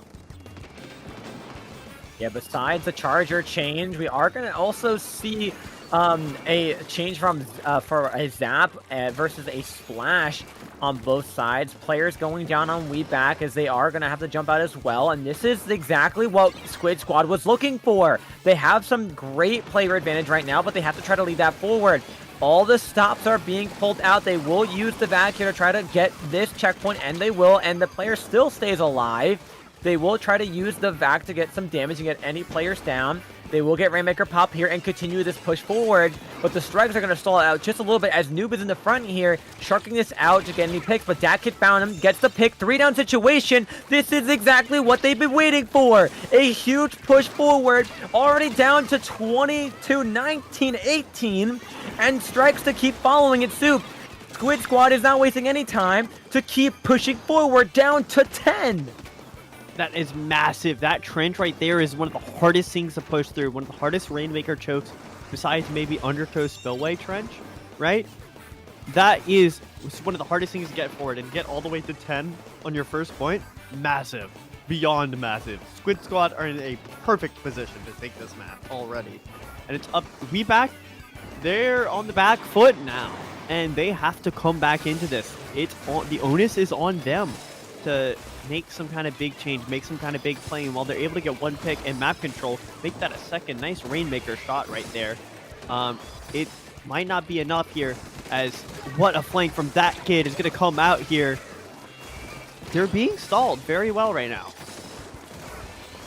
Yeah, I mean, that's the aim of the game if you're Squid Squad, right? You really just want to stall out these players as long as you can and force them into tricky situations. The last thing Squid Squad needs is for them to go 3 or more down.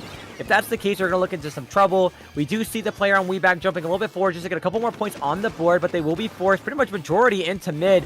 That kid is just doing a great job at really finding these flank angles and offsides, getting 2 players down, one with Azuka and one with the main weapon there, and already rushing forward. This is a player advantage for them once again. The Splash trying to hold in front, but that kid's dancing around them. Fortunately, one will go down, and the crab will be popped in a pretty good position, but it will get taken care of, and they will fall off the map. Rip. Sad violin. They fall off the edge. Anyways, enough cinematic commentating there. As tries to pop safety back. But I don't really think there's a lot of panic specials in this game. Here as 2 picks go out. That's a great double kill to get WeBack back in the game. I'm saying the word back a lot. Yeah, well, the Backstreet's back, I think, too. The WeBack boys are back. WeBack.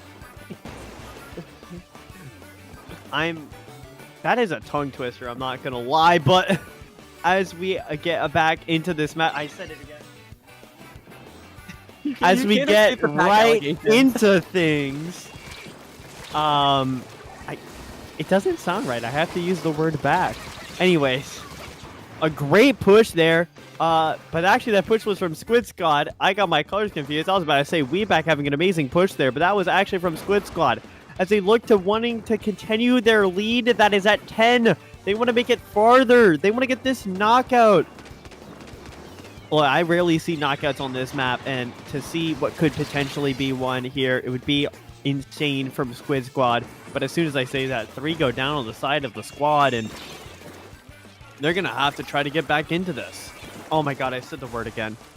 It's going to haunt you for the rest of the tournament. Yeah, I mean, WeBack is doing a fantastic job at just trying to push forward as much as they can, but not doing as good of a job as Squid Squad is and having a magnificent defense. I mean, they've been stalling this for so long. We're down to the final 30 seconds of the game. Zuka will be popped to try to pressure the Rainmaker, and I imagine they're already so weak by that pillow. Players by WeBack are doing whatever they can to get these players pushed out. Rainmaker's probably counting down on its points, but it will get picked off by, most likely, I'm going to assume, a flank. This players are going to be from all angles here trying to get somebody down. Nikki will get 2. That kid getting a last player down there, trying to find one more. Jumps are coming in. The bomb will find another. A complete wipeout on WeBack. And that kid takes us home with a squid bag. And that's going to be the score tied 1-1. We're going to a best of 3. And we'll be seeing who is able to take this. Will it be WeBack or will it be Squid Squad? Will we see the run back? That has the word back in it. Damn. This is haunting. Anyways, I'm going to stop doing this silly. I use back a lot, and I think that's a great thing. It's a common word, all right? It's 4 letters. Anyways, great showing from Squid Squad there. Absolutely spectacular first push. And let me tell you, first pushes on this map, if you get that past that checkpoint, you're already in a good spot. You get it to 50, even better.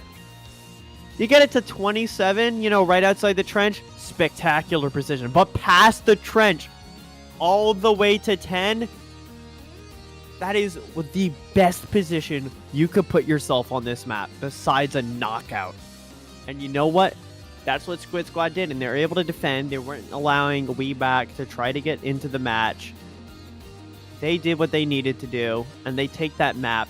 And now we're going to be going to Barnacle and Dime. Good old Splat Zone time. Barnacle and Dime. You love to see it. One big zone in the center. Both teams trying to hold their ramps and just apply as much pressure as they can and try to get into that very spawn-locky positioning on the enemy side, whether that's in the pit or on their top left.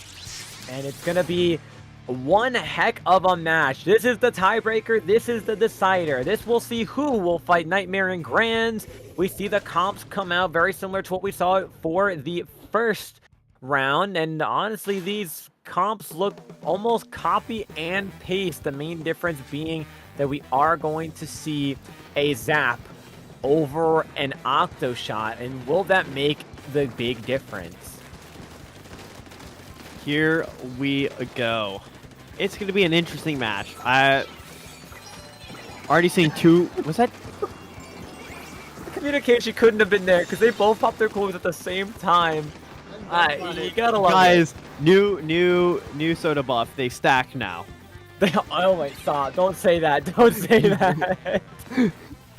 That would You be know, a we nightmare. heard talks No. of we heard talks of Trizuka being the best special in the game. Nah. We need to make sure that it's soda, bro. I can't keep going. That's just too bad. But here we go. You know what keeps going? The points ticking down for Squid Squad as they keep that control of the zone. So here we go. Oh, you gonna dodge that? Ooh, nice. I wouldn't have dodged that. I'm gonna tell you that right now. I would have fell in the water. I would have fell right to the ground.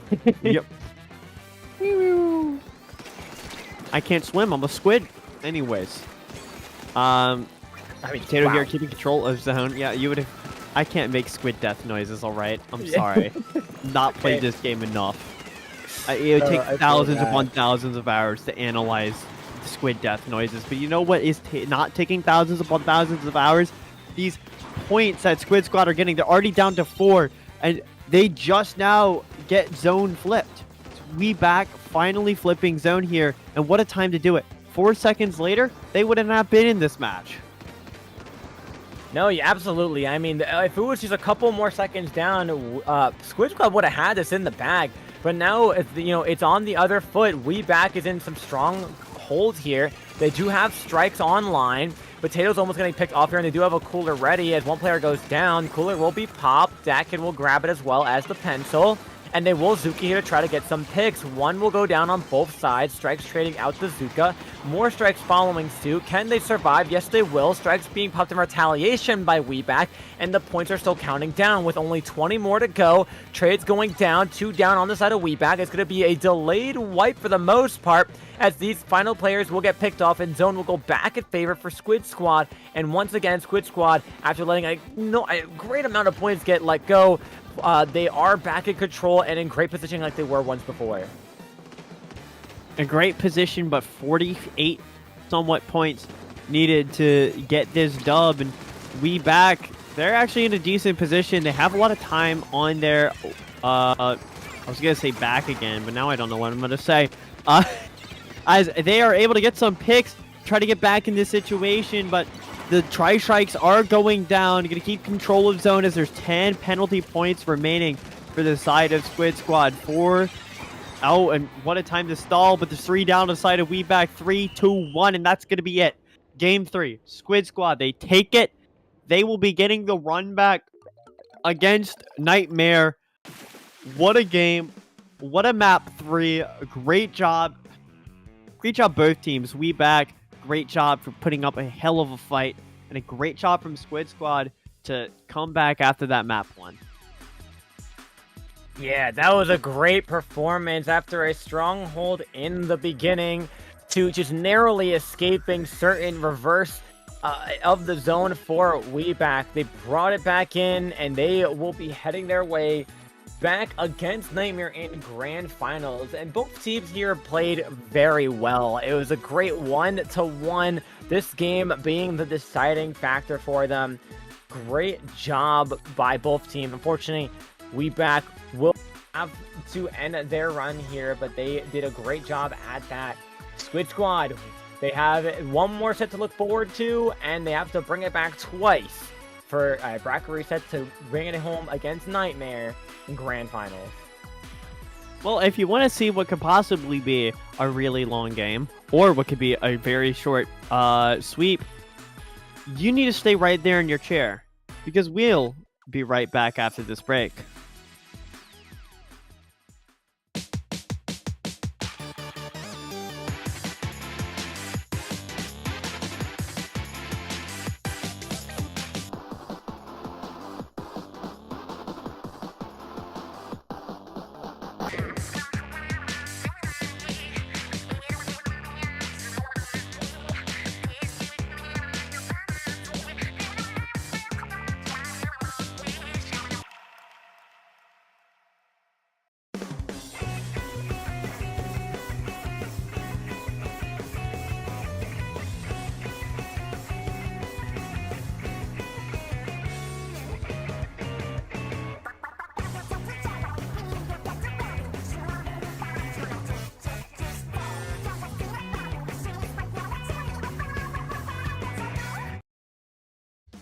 Splatoon Stronghold, a stronghold for competitive Splatoon, providing resources to long-timers and newcomers alike.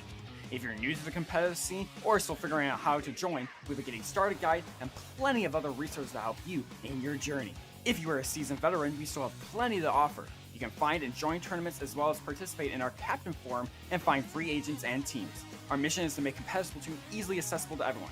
So what are you waiting for? Join the Splatoon Stronghold today!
Welcome back, ladies, gents, and MBs. We have the grand finals in store for you, and it's gonna be lame because there's no Mahai. No, I'm just joking.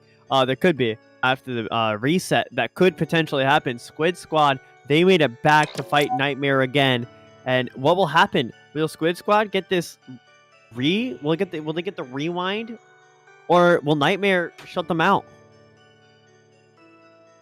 That we will have to see. Both of these teams coming off of great wins. Nightmare 3-1ing Squid Squad in finals, and Squid Squad taking that win over We Back 2-1. So Squid Squad wants this run back, wants the opportunity to send Nightmare out after winning the first round. Hopefully take it back in a bracket reset. With that being said, the first map we're going to be looking at is Tower Control on Hagglefish Market. Tower Control and Hagglefish. We normally see this map a lot, and Tower Control is one of the more interesting modes. It is a common choice, but I'm excited to see what teams bring. Will we be seeing the standard Squid Squad comp? Will we be seeing something different? Who knows? I'm still hoping for a heavy edit. So it's probably not going to happen. I can dream. A man can dream. Can hope they bring at least one out. Maybe a junior. Like, a junior's not out there. You know, Bubble's pretty prevalent as a Zuka counter. Like, come on. Yeah, it'd be pretty cool. It'd be cool on Tower Control as well. Like, I mean, the one thing I will say is that it's the strikes, because I mean, I'm pretty sure one of these teams ran double strikes before for like zones. Although we do have not a single zone map here or zone mode selected here. It's literally double tower, double rainmaker, and clam blitz. In fact, so the only zones was banned by Squid. Wait, I need to see. What was the map they banned it on? Flat Zones Umami Ruins was banned. Oh, yeah, you know what? Fair. I'll give him that one, but it's so funny to on see. Crab Lake Capital banned by Night. Just sad, because I kind of like watching Crab Lake. I'm going to be honest. It's an interesting map. These players... map. I heard people. I opinions are quite split on it. But it's an interesting map. Yeah, I think it's very unique. It has more opportunities for some funny business on some greats. I mean, you get someone positioned in the top right. I mean, you make some funnies happen. But I guess you could still do that on Hagglefish. You know, you come in from the side, you're able to get majority of your players down and hop up on their tent thingy. It's called like 4 different names. I call it tent. You know what? We're gonna call it a tent because that's what it is. It's a tent. Right? It's a big tent. People The call it big like, TP? No, what do they call it? Tarp? Tarp, yeah. Tarp. That's a good one, but tent makes sense. You thought of tent first. I thought of tent first. Who thought someone else shares this opinion It's about not it? even blue. When I think of tarps, I think of blue. Yeah, like a pool tarp. And they're definitely not see-through. No, they're blue. Okay, Whoever called it tarp first, bad. Stop. No, not good.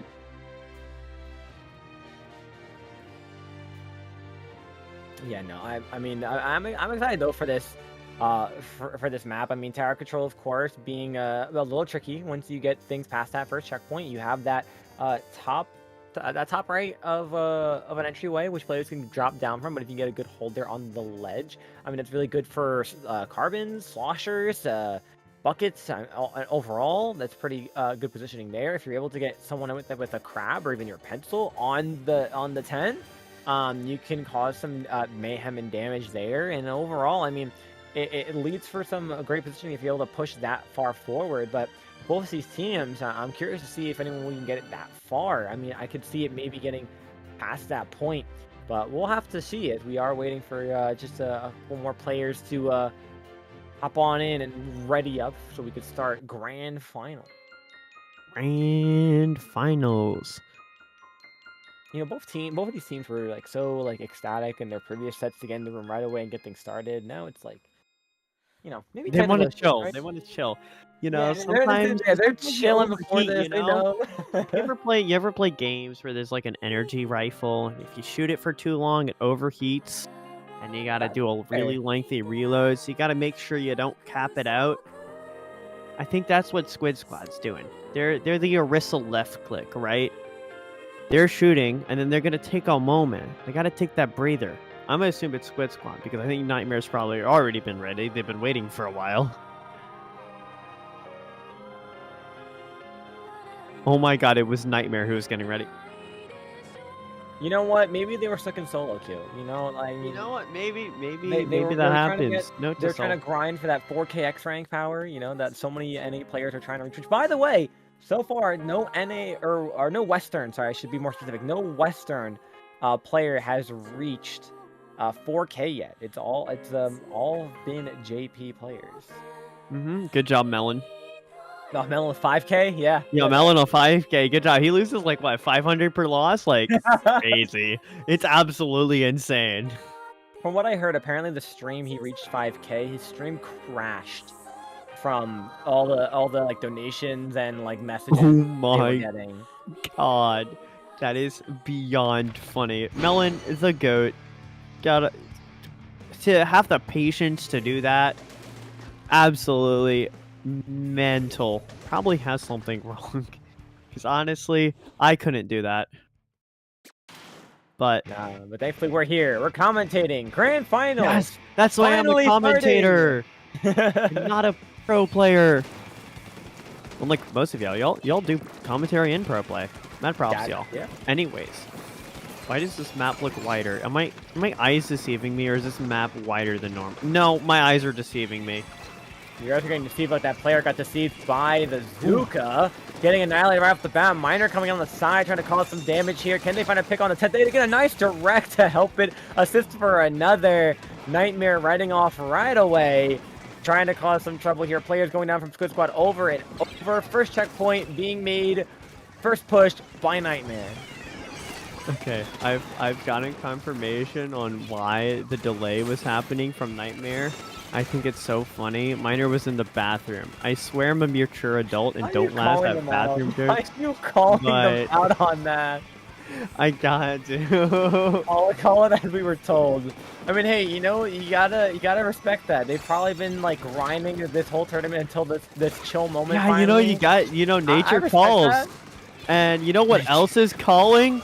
This tower to checkpoint 1. As it's gonna coast right in there. Though that Zuka absolutely perfect to get 2 of the members of Nightmare as 2 go down to that.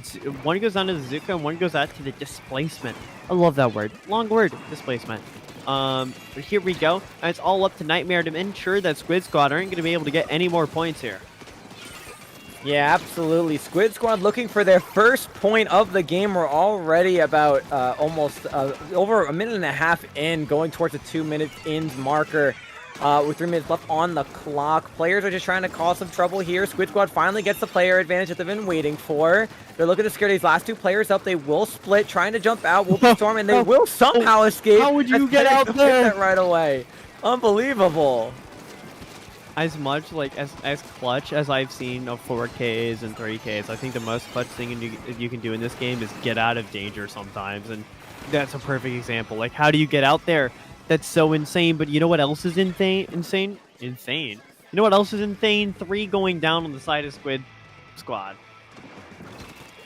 3 down, and Nightmare's pushing really quickly here to keep this momentum going, getting another player down. That's 2 down for Squid Squad, and only a 3-point difference, but this 3-point difference might be a lot more unless they could get this player that's behind them. No! They're trying to push forward, but this flank by, I believe that was that kid, caused that push to be at a halt. They didn't get rid of them, and it was incredible. I mean, that hold was great, and that's exactly what Squid Squad wanted. Now, popping strikes from the side, scaring away the players from Nightmare in mid, pushing them back. They're doing a great job at holding strong. Nightmare, though, looking to keep pushing this tower as players will go down. It's 2v4 on the map, and Squid Squad's looking to finally try to get this tower pushed so they can try to get this 3-point difference that they need to get the lead. 3-point difference. That's what separates these teams. Just a hair. Just a small little speckle on the scoreboard. A digit, perhaps. I'm getting philosophical here, but you know what else is happening in the server? 3 going down. 3 going down on the side of Squid Squad with the end zap going down there. I'm so used to seeing Snipe Rider in the cooler position that I've forgotten that end zap exists. Okay. I need to take a breather here as on is pure chaos here as these people are going back and forth right now. 2 go down on both sides. So that's gonna be enough to get Nightmare to the checkpoint. Yeah, and they're finally trying to build that forward, see if they could try to get a couple more points. They will finally get the checkpoint, and that's the first checkpoint cleared, by the way, of this game after the last 4 minutes. So incredible push finally by Nightmare, but it's been so back and forth. Squid Squad again finally has control of mid. They're trying to cause some trouble for the remaining players, and Nightmare getting 2 players down. This is the push they've been waiting for. Player from behind, but Potato snipes him out and gets him out of the game. This is 30-second points left on the clock. This is finally the checkpoint push. Strikes will cause some spacing, and they will try to go in off that. But strikes will be had on the side of Nightmare to stop the tower. Potato throws a wall down. Can they get past this first checkpoint? Yes, they will. Zuka from the side causes some trouble. A player is sharking down, and that's going to unfortunately be a full wipe on Squid Squad. No. Checkpoint was cleared. There wasn't enough time. Nightmare holding so strong in mid. Squid Squad can't get in time, although a great bomb kill will get them there. Nightmare takes game 1. Almost actually got on tower there. There was a chance, but that chance quickly snatched. It's so goofy. That bomb kill was goofy. Yeah, a little sploop behind him. But you know what? That's a great way to win map 1. You're up now, 1-0. You got this best of 5. You win 2 more, you're out of here with a dub, and you gotta go to sleep if it's too late for you. You right? But you know what? Squid Squad don't want that. They want to bring this long. They got to get this to a reset. And Nightmare and Squid Squad, they did put up a good fight. They don't need to adapt too much here. I've been talking about adaptation, but right now, I think Squid Squad are in a great spot right now. And I'm excited to see what happens in map 2. Yeah, I mean, things were getting pretty scary there for Nightmare, right? Squid Squad was doing a great job at the end there, getting a solid push going forward, but they had the retaliation. They did a great job at pushing back the remaining players of Squid Squad and clutching that first game out. As you mentioned, Nightmare only needs now 2 more games, and they're looking at a solid 3-0 sweep and taking home the championship of Squid Junction 62. But Squid Squad made that first game difficult. I mean, it took 4 minutes into the game before anyone got past the checkpoint. So Squid Squad is a force to be reckoned with here. So with that being said, looking at Clam Blitz on Scourge Gorge, I believe it was... No, we didn't see... I don't believe we saw Squid Squad play on this map mode combination. But it's definitely going to be an impressive feat by both these teams and what they're going to do here. As you mentioned, I believe when we were watching Healthy Diet food groups before, you want to get a very solid push and not a bunch of smaller ones. One solid, massive push for a solid lead. One massive point. I spaced out. I saw Scorch Gorge and my mind turned off. Or, you know... but this is an interesting map mode. I like Scorch Gorge Clams. It's kind of good, and I'm excited to see if Squid Squad can turn the tables here. As we get into this, it's going to be a battle for mid, which is what I call most anime discussions. Okay. Oh my goodness. You're asking for trouble in chat. You're I'm asking for it. trouble. Damn. This is the absolute strangest thing coming from me. Anime profile pic on Twitter. Like, this is. I need to focus on this match, but right now it's a battle in mid control. Looks like it's gonna go the way of Nightmare. And may I say, I love this color combination. Reminds me of Cunning Candy. It does. I love the color combo for it. It's one of my favorite, not as much as I love Squid Squad right now. Ooh. Shutting down this advancement of Nightmare. It's just a Slosher on the side. Slosher v Slosher. Who's going to get the pick? It will be the Slosher on Squid Squad. We do see the 52, which is the first we've seen so far on many of the maps we've seen. Putting a wall down, trying to block the players out, but Squid Squad has pretty good map control in the middle. Azuka will get one, tries to find another. They know players are on the side. Can they find it? No, the wall will take out half of the Azuka, and diving down will get picked off by Dat Kid. Dat Kid has been really good so far, just rushing in forward, getting solid picks. They will throw a bomb at the wall and get down the 52, and they're still holding solid control here, but can they turn this control into a push? That's what we're waiting to see, as we're a minute and a half in the game. A minute and a half and there's no point scored. Beep, beep, beep. Oh, actually, I've already done my daily segment on Clam Blitz. I'll do it again.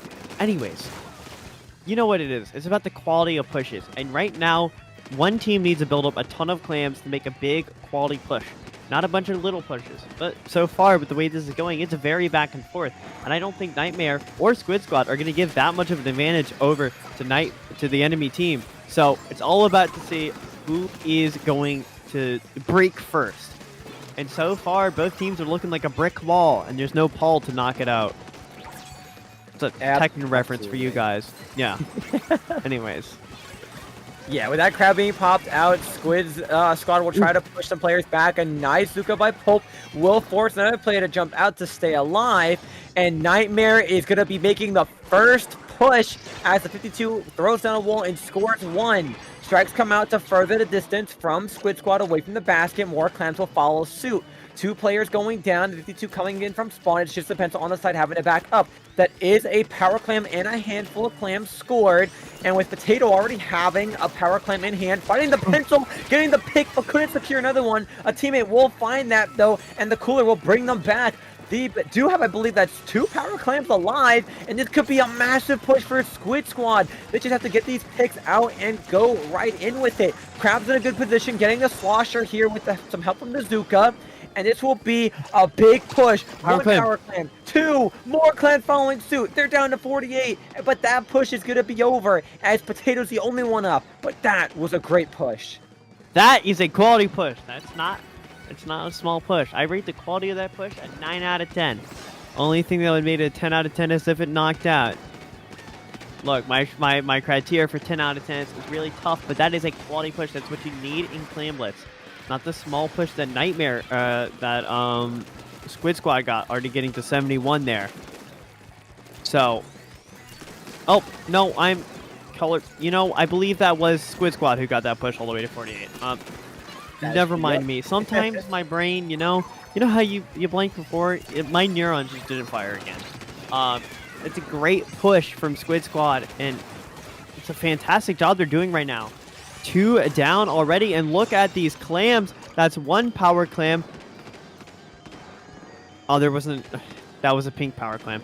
But that's already down to 28. Now, a great pick's coming out from Nightmare to break the push from Squid Squad. But now your opponents are about 3 power clams away from getting this map.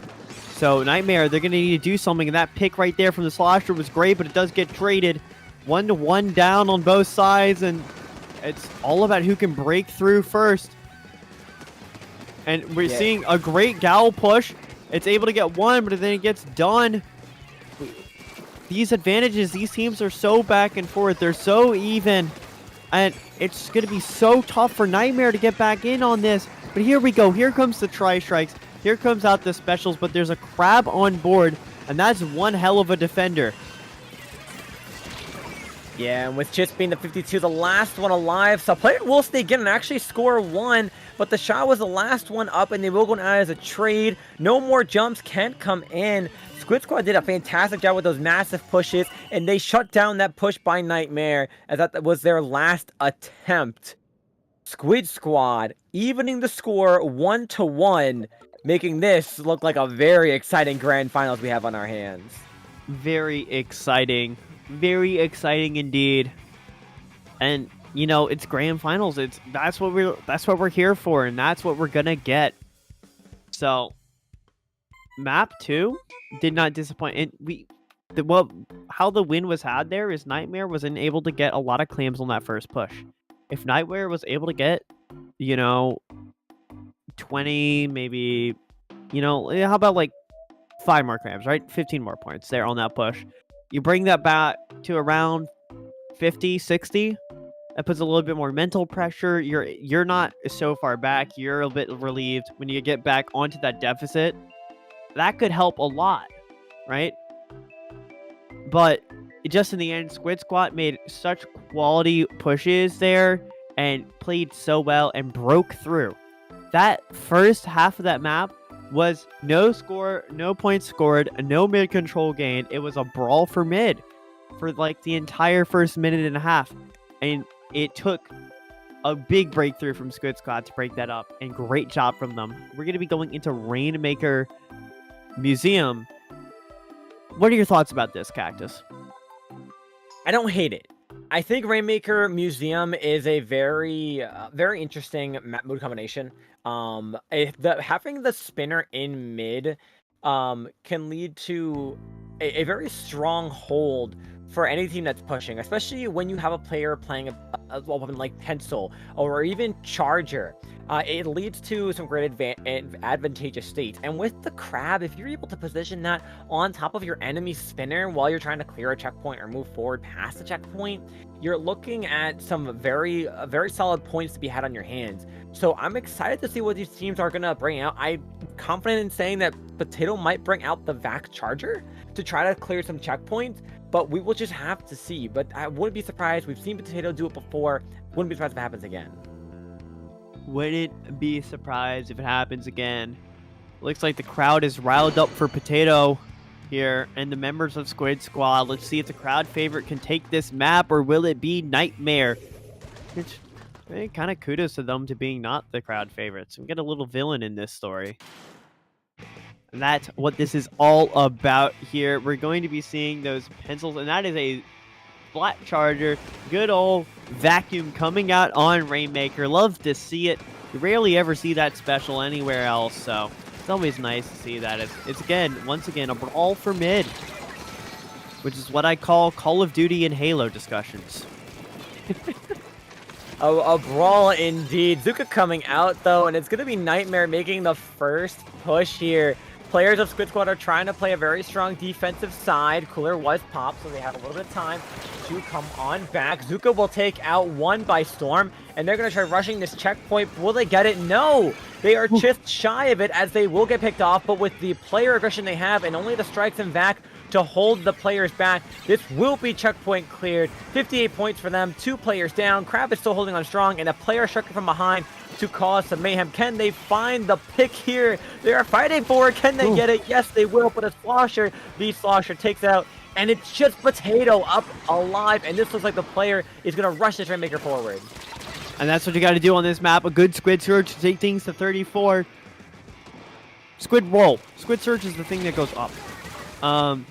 Here, as Cooler's going to get popped, Splat's going to go back and forth, and we're going to look like a Rainmaker reset. Actually, no, we're going to try to manually push this back to mid to try to get some points on board. This is a little bit of a wacky push. There's no teammates in front of him. Maybe a bit too desperate there for points there. Squid's got a bit of a mess up. But you know what happens? That's kind of what happens there. And it does put the Rainmaker in a good position, and they're actually able to get the checkpoint off of it. You know, I won't knock it anymore. Yeah, I mean, bit of a wow, misplay. that was a great push. Oh, a bit of a Well, no, misplay, after- but a great way to like capitalize and make the best out of that situation.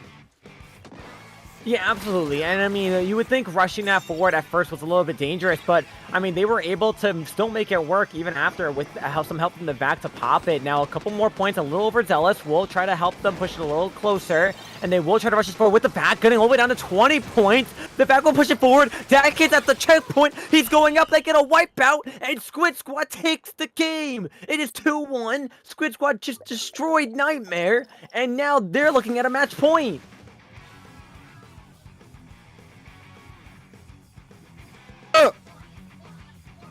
I didn't see any like Discord like green circle after I just screamed, and now I think it just didn't happen. So I'm gonna scream again. I don't see it, man. I guess it just doesn't get picked up. You You gotta catch me live on an offline for that. I peeked the mic. Oh my I god. mean, reasonably so, though. I mean, let's talk about this. Here we see in the replay, right? Nightmare down 34 point of a lead, and that is massive. And with the push that Squid Squad had here, getting that checkpoint, things were looking good. They had 3 players down. A player tried to rush it forward. The shot shuts it down. They get the pick, and they're trying to fight this. But with back ready, all players shooting forward. They get the pick from behind. Potato pops it with back. All players are stuck in the back, and they get shot out and killed. And now we see Dat Kid rushing the Rainmaker forward, and the last player has to launch forward from spawn, but gets picked off because it's practically a spawn camp, and they score. I mean, that is a jump out of your seat moment. That was incredible. I mean, if I wasn't here in my desk right now and would bonk my equipment, I would have jumped out of my chair. I would have done it. It would have happened. Unfortunately, I don't think if I jump out this chair will break. And that's not a pleasurable experience, but you know what is a pleasurable experience? Squid Squad going up 2-1. The crowd is loving this. Except for one dude. Chat is having a field day after that amazing win from the Squid Squad. And now, I mean, game number 4, tower control on ship-shaped cargo, not carbo. This is match point for the potential bracket reset for Squid Squad. Nightmare needs to win this game to bring it to a game 5 if they want a chance at just taking this home quickly. And the Potato Respawn Punisher leader is out.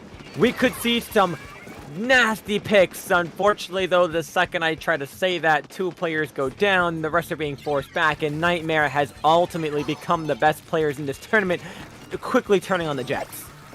Quickly turning on the Jets. And that... Oh my gosh! Potato! That shut me up real quick. That is in... Oh my god, Another? Potato. Yeah, and another one. And another one. Can we see another one, Potato? Give us another snipe. Okay, he missed a shot. It's over. Potato missed a shot. They lose. Potato, it's all Potato missing the one shot that can hold it. But no, seriously, Potato hitting those shots is massive. Any massive gave push them back in the Nightmare map. had. I mean, yeah, it just any push Nightmare had was gone after that. Like, wow. The power of this E-leader. I'm seeing him so far back, but they're in such a good position to stop the map control. It's one of the strengths of the E-leader. We used to say the E-leader was one of the best snipers in the game, but I think it's a good situational weapon, and this situation is Potato. Yeah, I And- mean, the Potatoes have brought us so many great things, and in this Splatoon, it brings us amazing Charger clips that you're gonna see on Twitter, or clips for the chat. I mean, that was a wild. Still, though, unfortunately, Nightmare is still pushing this tower. Squid Squad can't really get a grasp just yet, but you know what? We have 3 minutes left in the game. Specials are being popped. 2 players down on Nightmare. Squid Squad is looking for this opportunity. 3 players down, only 1 up with Zuka. This might be Squid Squad's time to try to push this forward. And that's what you need to do. Squid Squad, despite all their great plays here, have not gotten points on the board. That's what they end up needing to do here. If they need to get in on this map, but you know, it's chaos and chaos incarnate right now as Crab gets popped. 1 goes down on both sides here. That's 2 down on Squid Squad. A great push from Nightmare. And they're going to be able to grab point, but a great strike here. Great strike's actually coming out from the side of Squid Squad, but it's not enough to go down, and this should be coasting through the X first check. Whoa. Okay, never mind. I need to stop speaking. Every time we think Nightmare is going to have this incredible push in mind, Squid Squad does something to stall it out, which is great. But Squid Squad needs to look to get these picks and start pushing forward, and that's what they're doing right now. It's a 3v1 situation. Jumps are coming in, and looks like they will finally be able to push this tower forward as Cooler will be popped here. Crab is also here, but players are just throwing bombs out, being aggressive towards it, trying to get it pushed out. 2 players, though, are going to go down and make that 3. And Squid Squad's looking at close to a delayed wipeout here, and not really able to get past that first checkpoint or even touching it. So now this is in Nightmare's favor to start pushing this tower once more. And that's great, but when I talk about this map, it's really about the second checkpoint. Yeah, they were able to get the second checkpoint, and that's very pivotal here, but getting past that area is a great defensive hold on this map. Right here, right where the end zap is, it's great spot to hold here. Right where Potato is, and you can see that because the E-Leader snipe is actually going to come out there. But it's, I believe, a 2 down with some jumps as well. So it's a bit even of a fight right now, but what isn't even is the scoreboard. And it's pretty hard to get back in right now against Nightmare, but that's going to be a great pick to do it, and that hitbox seemed larger than I expected. But you know what? It's Nintendo, baby, and Potato's going to get it right back here as it's 50 seconds left in this match, and Squid Squad haven't even popped checkpoint 1. That's very worrisome, but the Tri-Strike's coming in to try to push the members of Squid Squad back. There's members all around. Nightmare are swarming like flies here. And that's going to be what they need here to get this team fight win. A great stop on the Crab there, but it does get a lot of value, and Pulp gets another one and should get this one as well. That's, I believe it's late 3 for him. There's 15 seconds left in the match, and Squid Squad need to pull out the rabbit out the hat if they want to get this map. Yep, 10 seconds finally counting down. They're looking to rush this tower forward, and they will start to push it in, but Nightmare being right there. Hold on, the Zuka stalls him out, but a player being on the side. Nope, there it was. By that pillow on the grades, a player will jump into the screen, hoping to get in there, but will not. And that's going to be that game going to Nightmare, tying the score 2-2. Nightmare overall just made that game very difficult for Squid Squad. They were very aggressive. They were very ratty and very just kind of quick around, like you mentioned before. And they made it really difficult for Squid Squad to get any type of push in. It felt like more of Squid Squad was really just fighting Nightmare and just towards that second checkpoint pathway than actually being able to get to their first checkpoint itself. It was very hard for them to find a way in, and when they did, they were just getting picked off by Zuka or pressure from the Crab or even just strikes as well. I mean, Nightmare just did a fantastic job that game. A fantastic job indeed, a fantastic job that might make them avoid the reset. All you Squid Squad fans gotta start cheering, bring some energy, because they might get eliminated here and in grand finals. They need to step this up if they want to win. Maybe some adaptation is needed, but all I saw there really was Nightmare just locking out the members of Squid Squad. next thing we're going to be going to is Rainmaker. Yes, they did go the way of Squid Squad initially, but who's to say that Humpback Pump Track isn't going to be a completely different story? Yeah, I mean, I gotta agree with you there. I mean, with Humpback Pump Track, this is the map that you can win in an overtime push as long as you position correctly and use your specials accordingly. I mean, I've seen it time and time again, and it's also a map that, honestly, is great for Potato's back cheese. I mean, it worked so well that first game. I know it can work here because back is such a key special for this map mode combination. And I would not be surprised. It's already pulled out, but I wouldn't be surprised if it's used to get them a stronger lead. 52 will come out by Pulp as well to try to cause trouble. Pop will go first to Squid Squad, and they will get a pick on one. And they're looking to further that as they find two more players kind of caught in a crossroad here in mid. Slosher v Slosher. Squid Squad wins it. Last player on the side to the left is the 52. They will grab the Rainmaker and just start rushing just forward. Pulp gets one, but will they not get there in time for the checkpoint? But they will get some help from the pencil. You're going to get help from the pencil here. 62, that's not first checkpoint. A great hold from Nightmare, but it is some points on the board. Humpback Pump Track is a very momentum-based map. If you can get all the way to 30, you've basically sold the map, right? You've gotten it. And it's gonna be really hard for the members of Squid Squad to defend this checkpoint here. If they do, big rewards can happen if they're able to defend this.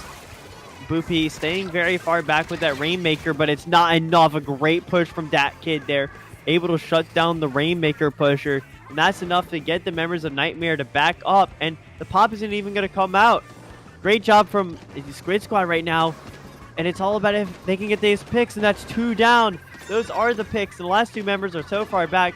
Squid Squad able to grab the Rainmaker. They're going to be pushing up here, but a great stop from the Gal here. But unlike what Nightmare was doing, there were no members in front of that Rainmaker, which means that that map control you normally get by pushing in for that Rainmaker is not gathered.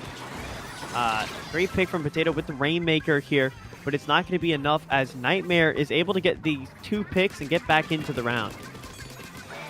Yep, Nightmare doing a great job at stalling this pass for the checkpoint for Squid Squad. Squid Squad's just being very aggressive with their pushes. They're trying to find great angles here, pushing forward. We will see Nightmare pick up the Rainmaker. Potato trying to find some picks on the side. They will try to apply some side pressure, but here comes Bazooka by Nightmare. Strikes will follow it as well. Try to leading forward for the Rainmaker for the checkpoint, but they will do a little fancy squid roll, but still get picked off here, trying to stay alive. Player advantage in the hand of Squid Squad. Nightmare looking to see if they could try to stay alive long enough, apply a lot of pressure, and they do still have a strong mid-hold. Strikes will come out by Squid Squad, apply a little bit of pressure here. Whale is ready as well. They will use that to apply more pressure against Squid Squad and just really cause some trouble and make these players really have to move around here consistently and not go down. Trades will go off, 2 down for Squid Squad, probably going to make it 3. Yes, it will. It's just a Slosher alive, but they are practically one shot, having to just jump back. This is going to be a first checkpoint clear. No! Potato shuts it down! And it's a 1-point game difference.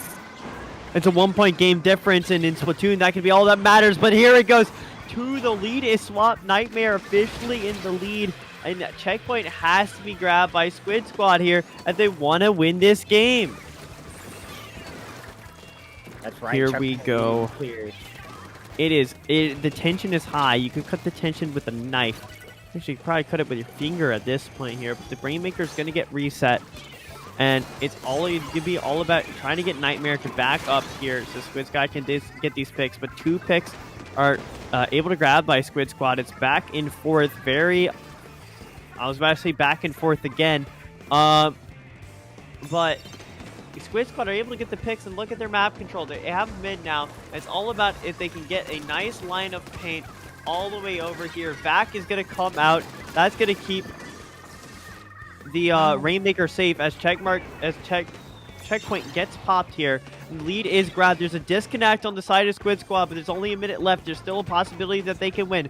41 points remaining, and tough. I mean, with a minute left on the clock, they got a decent lead, but it's not a winnable one. And with this far into the game, this can't be replayed unless it's the gentleman ruled. But obviously, we could see both teams are just going to keep playing it. They want to get this win. Back will try to slow down the Rainmaker, but it's not going to happen. 3 down will go for Nightmare. But this is a dangerous situation with that constantly being 1 player down. Squid Squad's going to have to really fight to try to keep it alive. And there goes 1 player from Nightmare trying to cause some trouble. It was the shot, getting players down. They're trying to keep the dream alive, but unfortunately, it's not looking good for Squid Squad. 20 seconds left on the clock. Pop is going to, of course, go in favor for Nightmare as they have a lot of paint control. And we're going to have to hope that Squid Squad, if they want a chance, can get the picks and get control. But no, a wipeout is secured. The GG strikes are picked. The drip pick is settled in mid. And that game will, unfortunately, due to a DC, go to Nightmare, who will be your Squid Junction 62 champions. I wouldn't be the only person here, so there's a little bit disappointing, but Nightmare, kudos to Nightmare, they played so well. They played so well there, and they deserve this win. Absolutely spectacular play coming out from Nightmare, and it's just the way of the game. It happens. It's what happens when you play on Nintendo Switch online services. So So, I mean, just still a great job from Nightmare. And, you know, they are the champions. The Squid Junction champions. Great job to Squid Squad as well. You know, they did absolutely fantastic, making it all the way back, getting that second place. Second place in this tournament isn't something to scoff at. That genuinely is a great placement. I hope to see them again. Yeah, absolutely. I mean, both these teams gave it their all, and they put out a great effort. They fought as hard as they could. It was very unfortunate for Squid Squad that a DC occurred right when they were able to get such a good lead as well. Who's not to say that things would have maybe went in their favor that game when we could have saw the bracket reset, but Nightmare did what they do best. They played and gave it their all and secured a very nice win, and they are your Squid Junction 62 champions. They have fought their way through the entire tournament, beating many teams, whether it was with complete sweeps or brought to Game 5. So congratulations to Nightmare on your amazing win, and congrats and GG's to all the remaining teams and players that competed in this tournament. GG's to all. I hope to see more teams come out. Sign up for these tournaments. It's so fun. You get a lot of experience, and you know, you'll get people like me and Cactus able to commentate. Cactus, where can we find you? Oh, it's been a pleasure to commentate with you as well. This has been a lot of fun. You can find me over on Twitter, YouTube, and Blue Sky at GlitchCactus, and you can find me on Twitch at GlitchCactus1. Antonin, where can we find you? I have really shifted. I used to have this schism in my usernames, where I used to be called a Sir Bacon, and I used to be called Anson and others.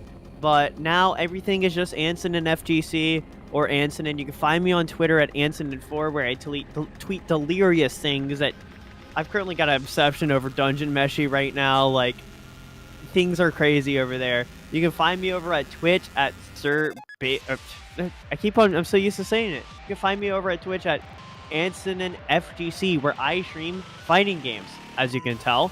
And I will be streaming, maybe, probably not because I lost the cable, but maybe I'll stream some Side Order. You never know. I stream a lot of whack things there. And you can find me on Blue Sky and YouTube at the same names. So yeah, and with that being said, thank you, Jorian, for letting us view the amazing games and putting this on in the background. And thank you to all the other amazing TOs for running this event. It's been an amazing event, and that's going to do it from all of us here. Thank you for watching Squid Junction 62, and we will see you for the next tournament. bye.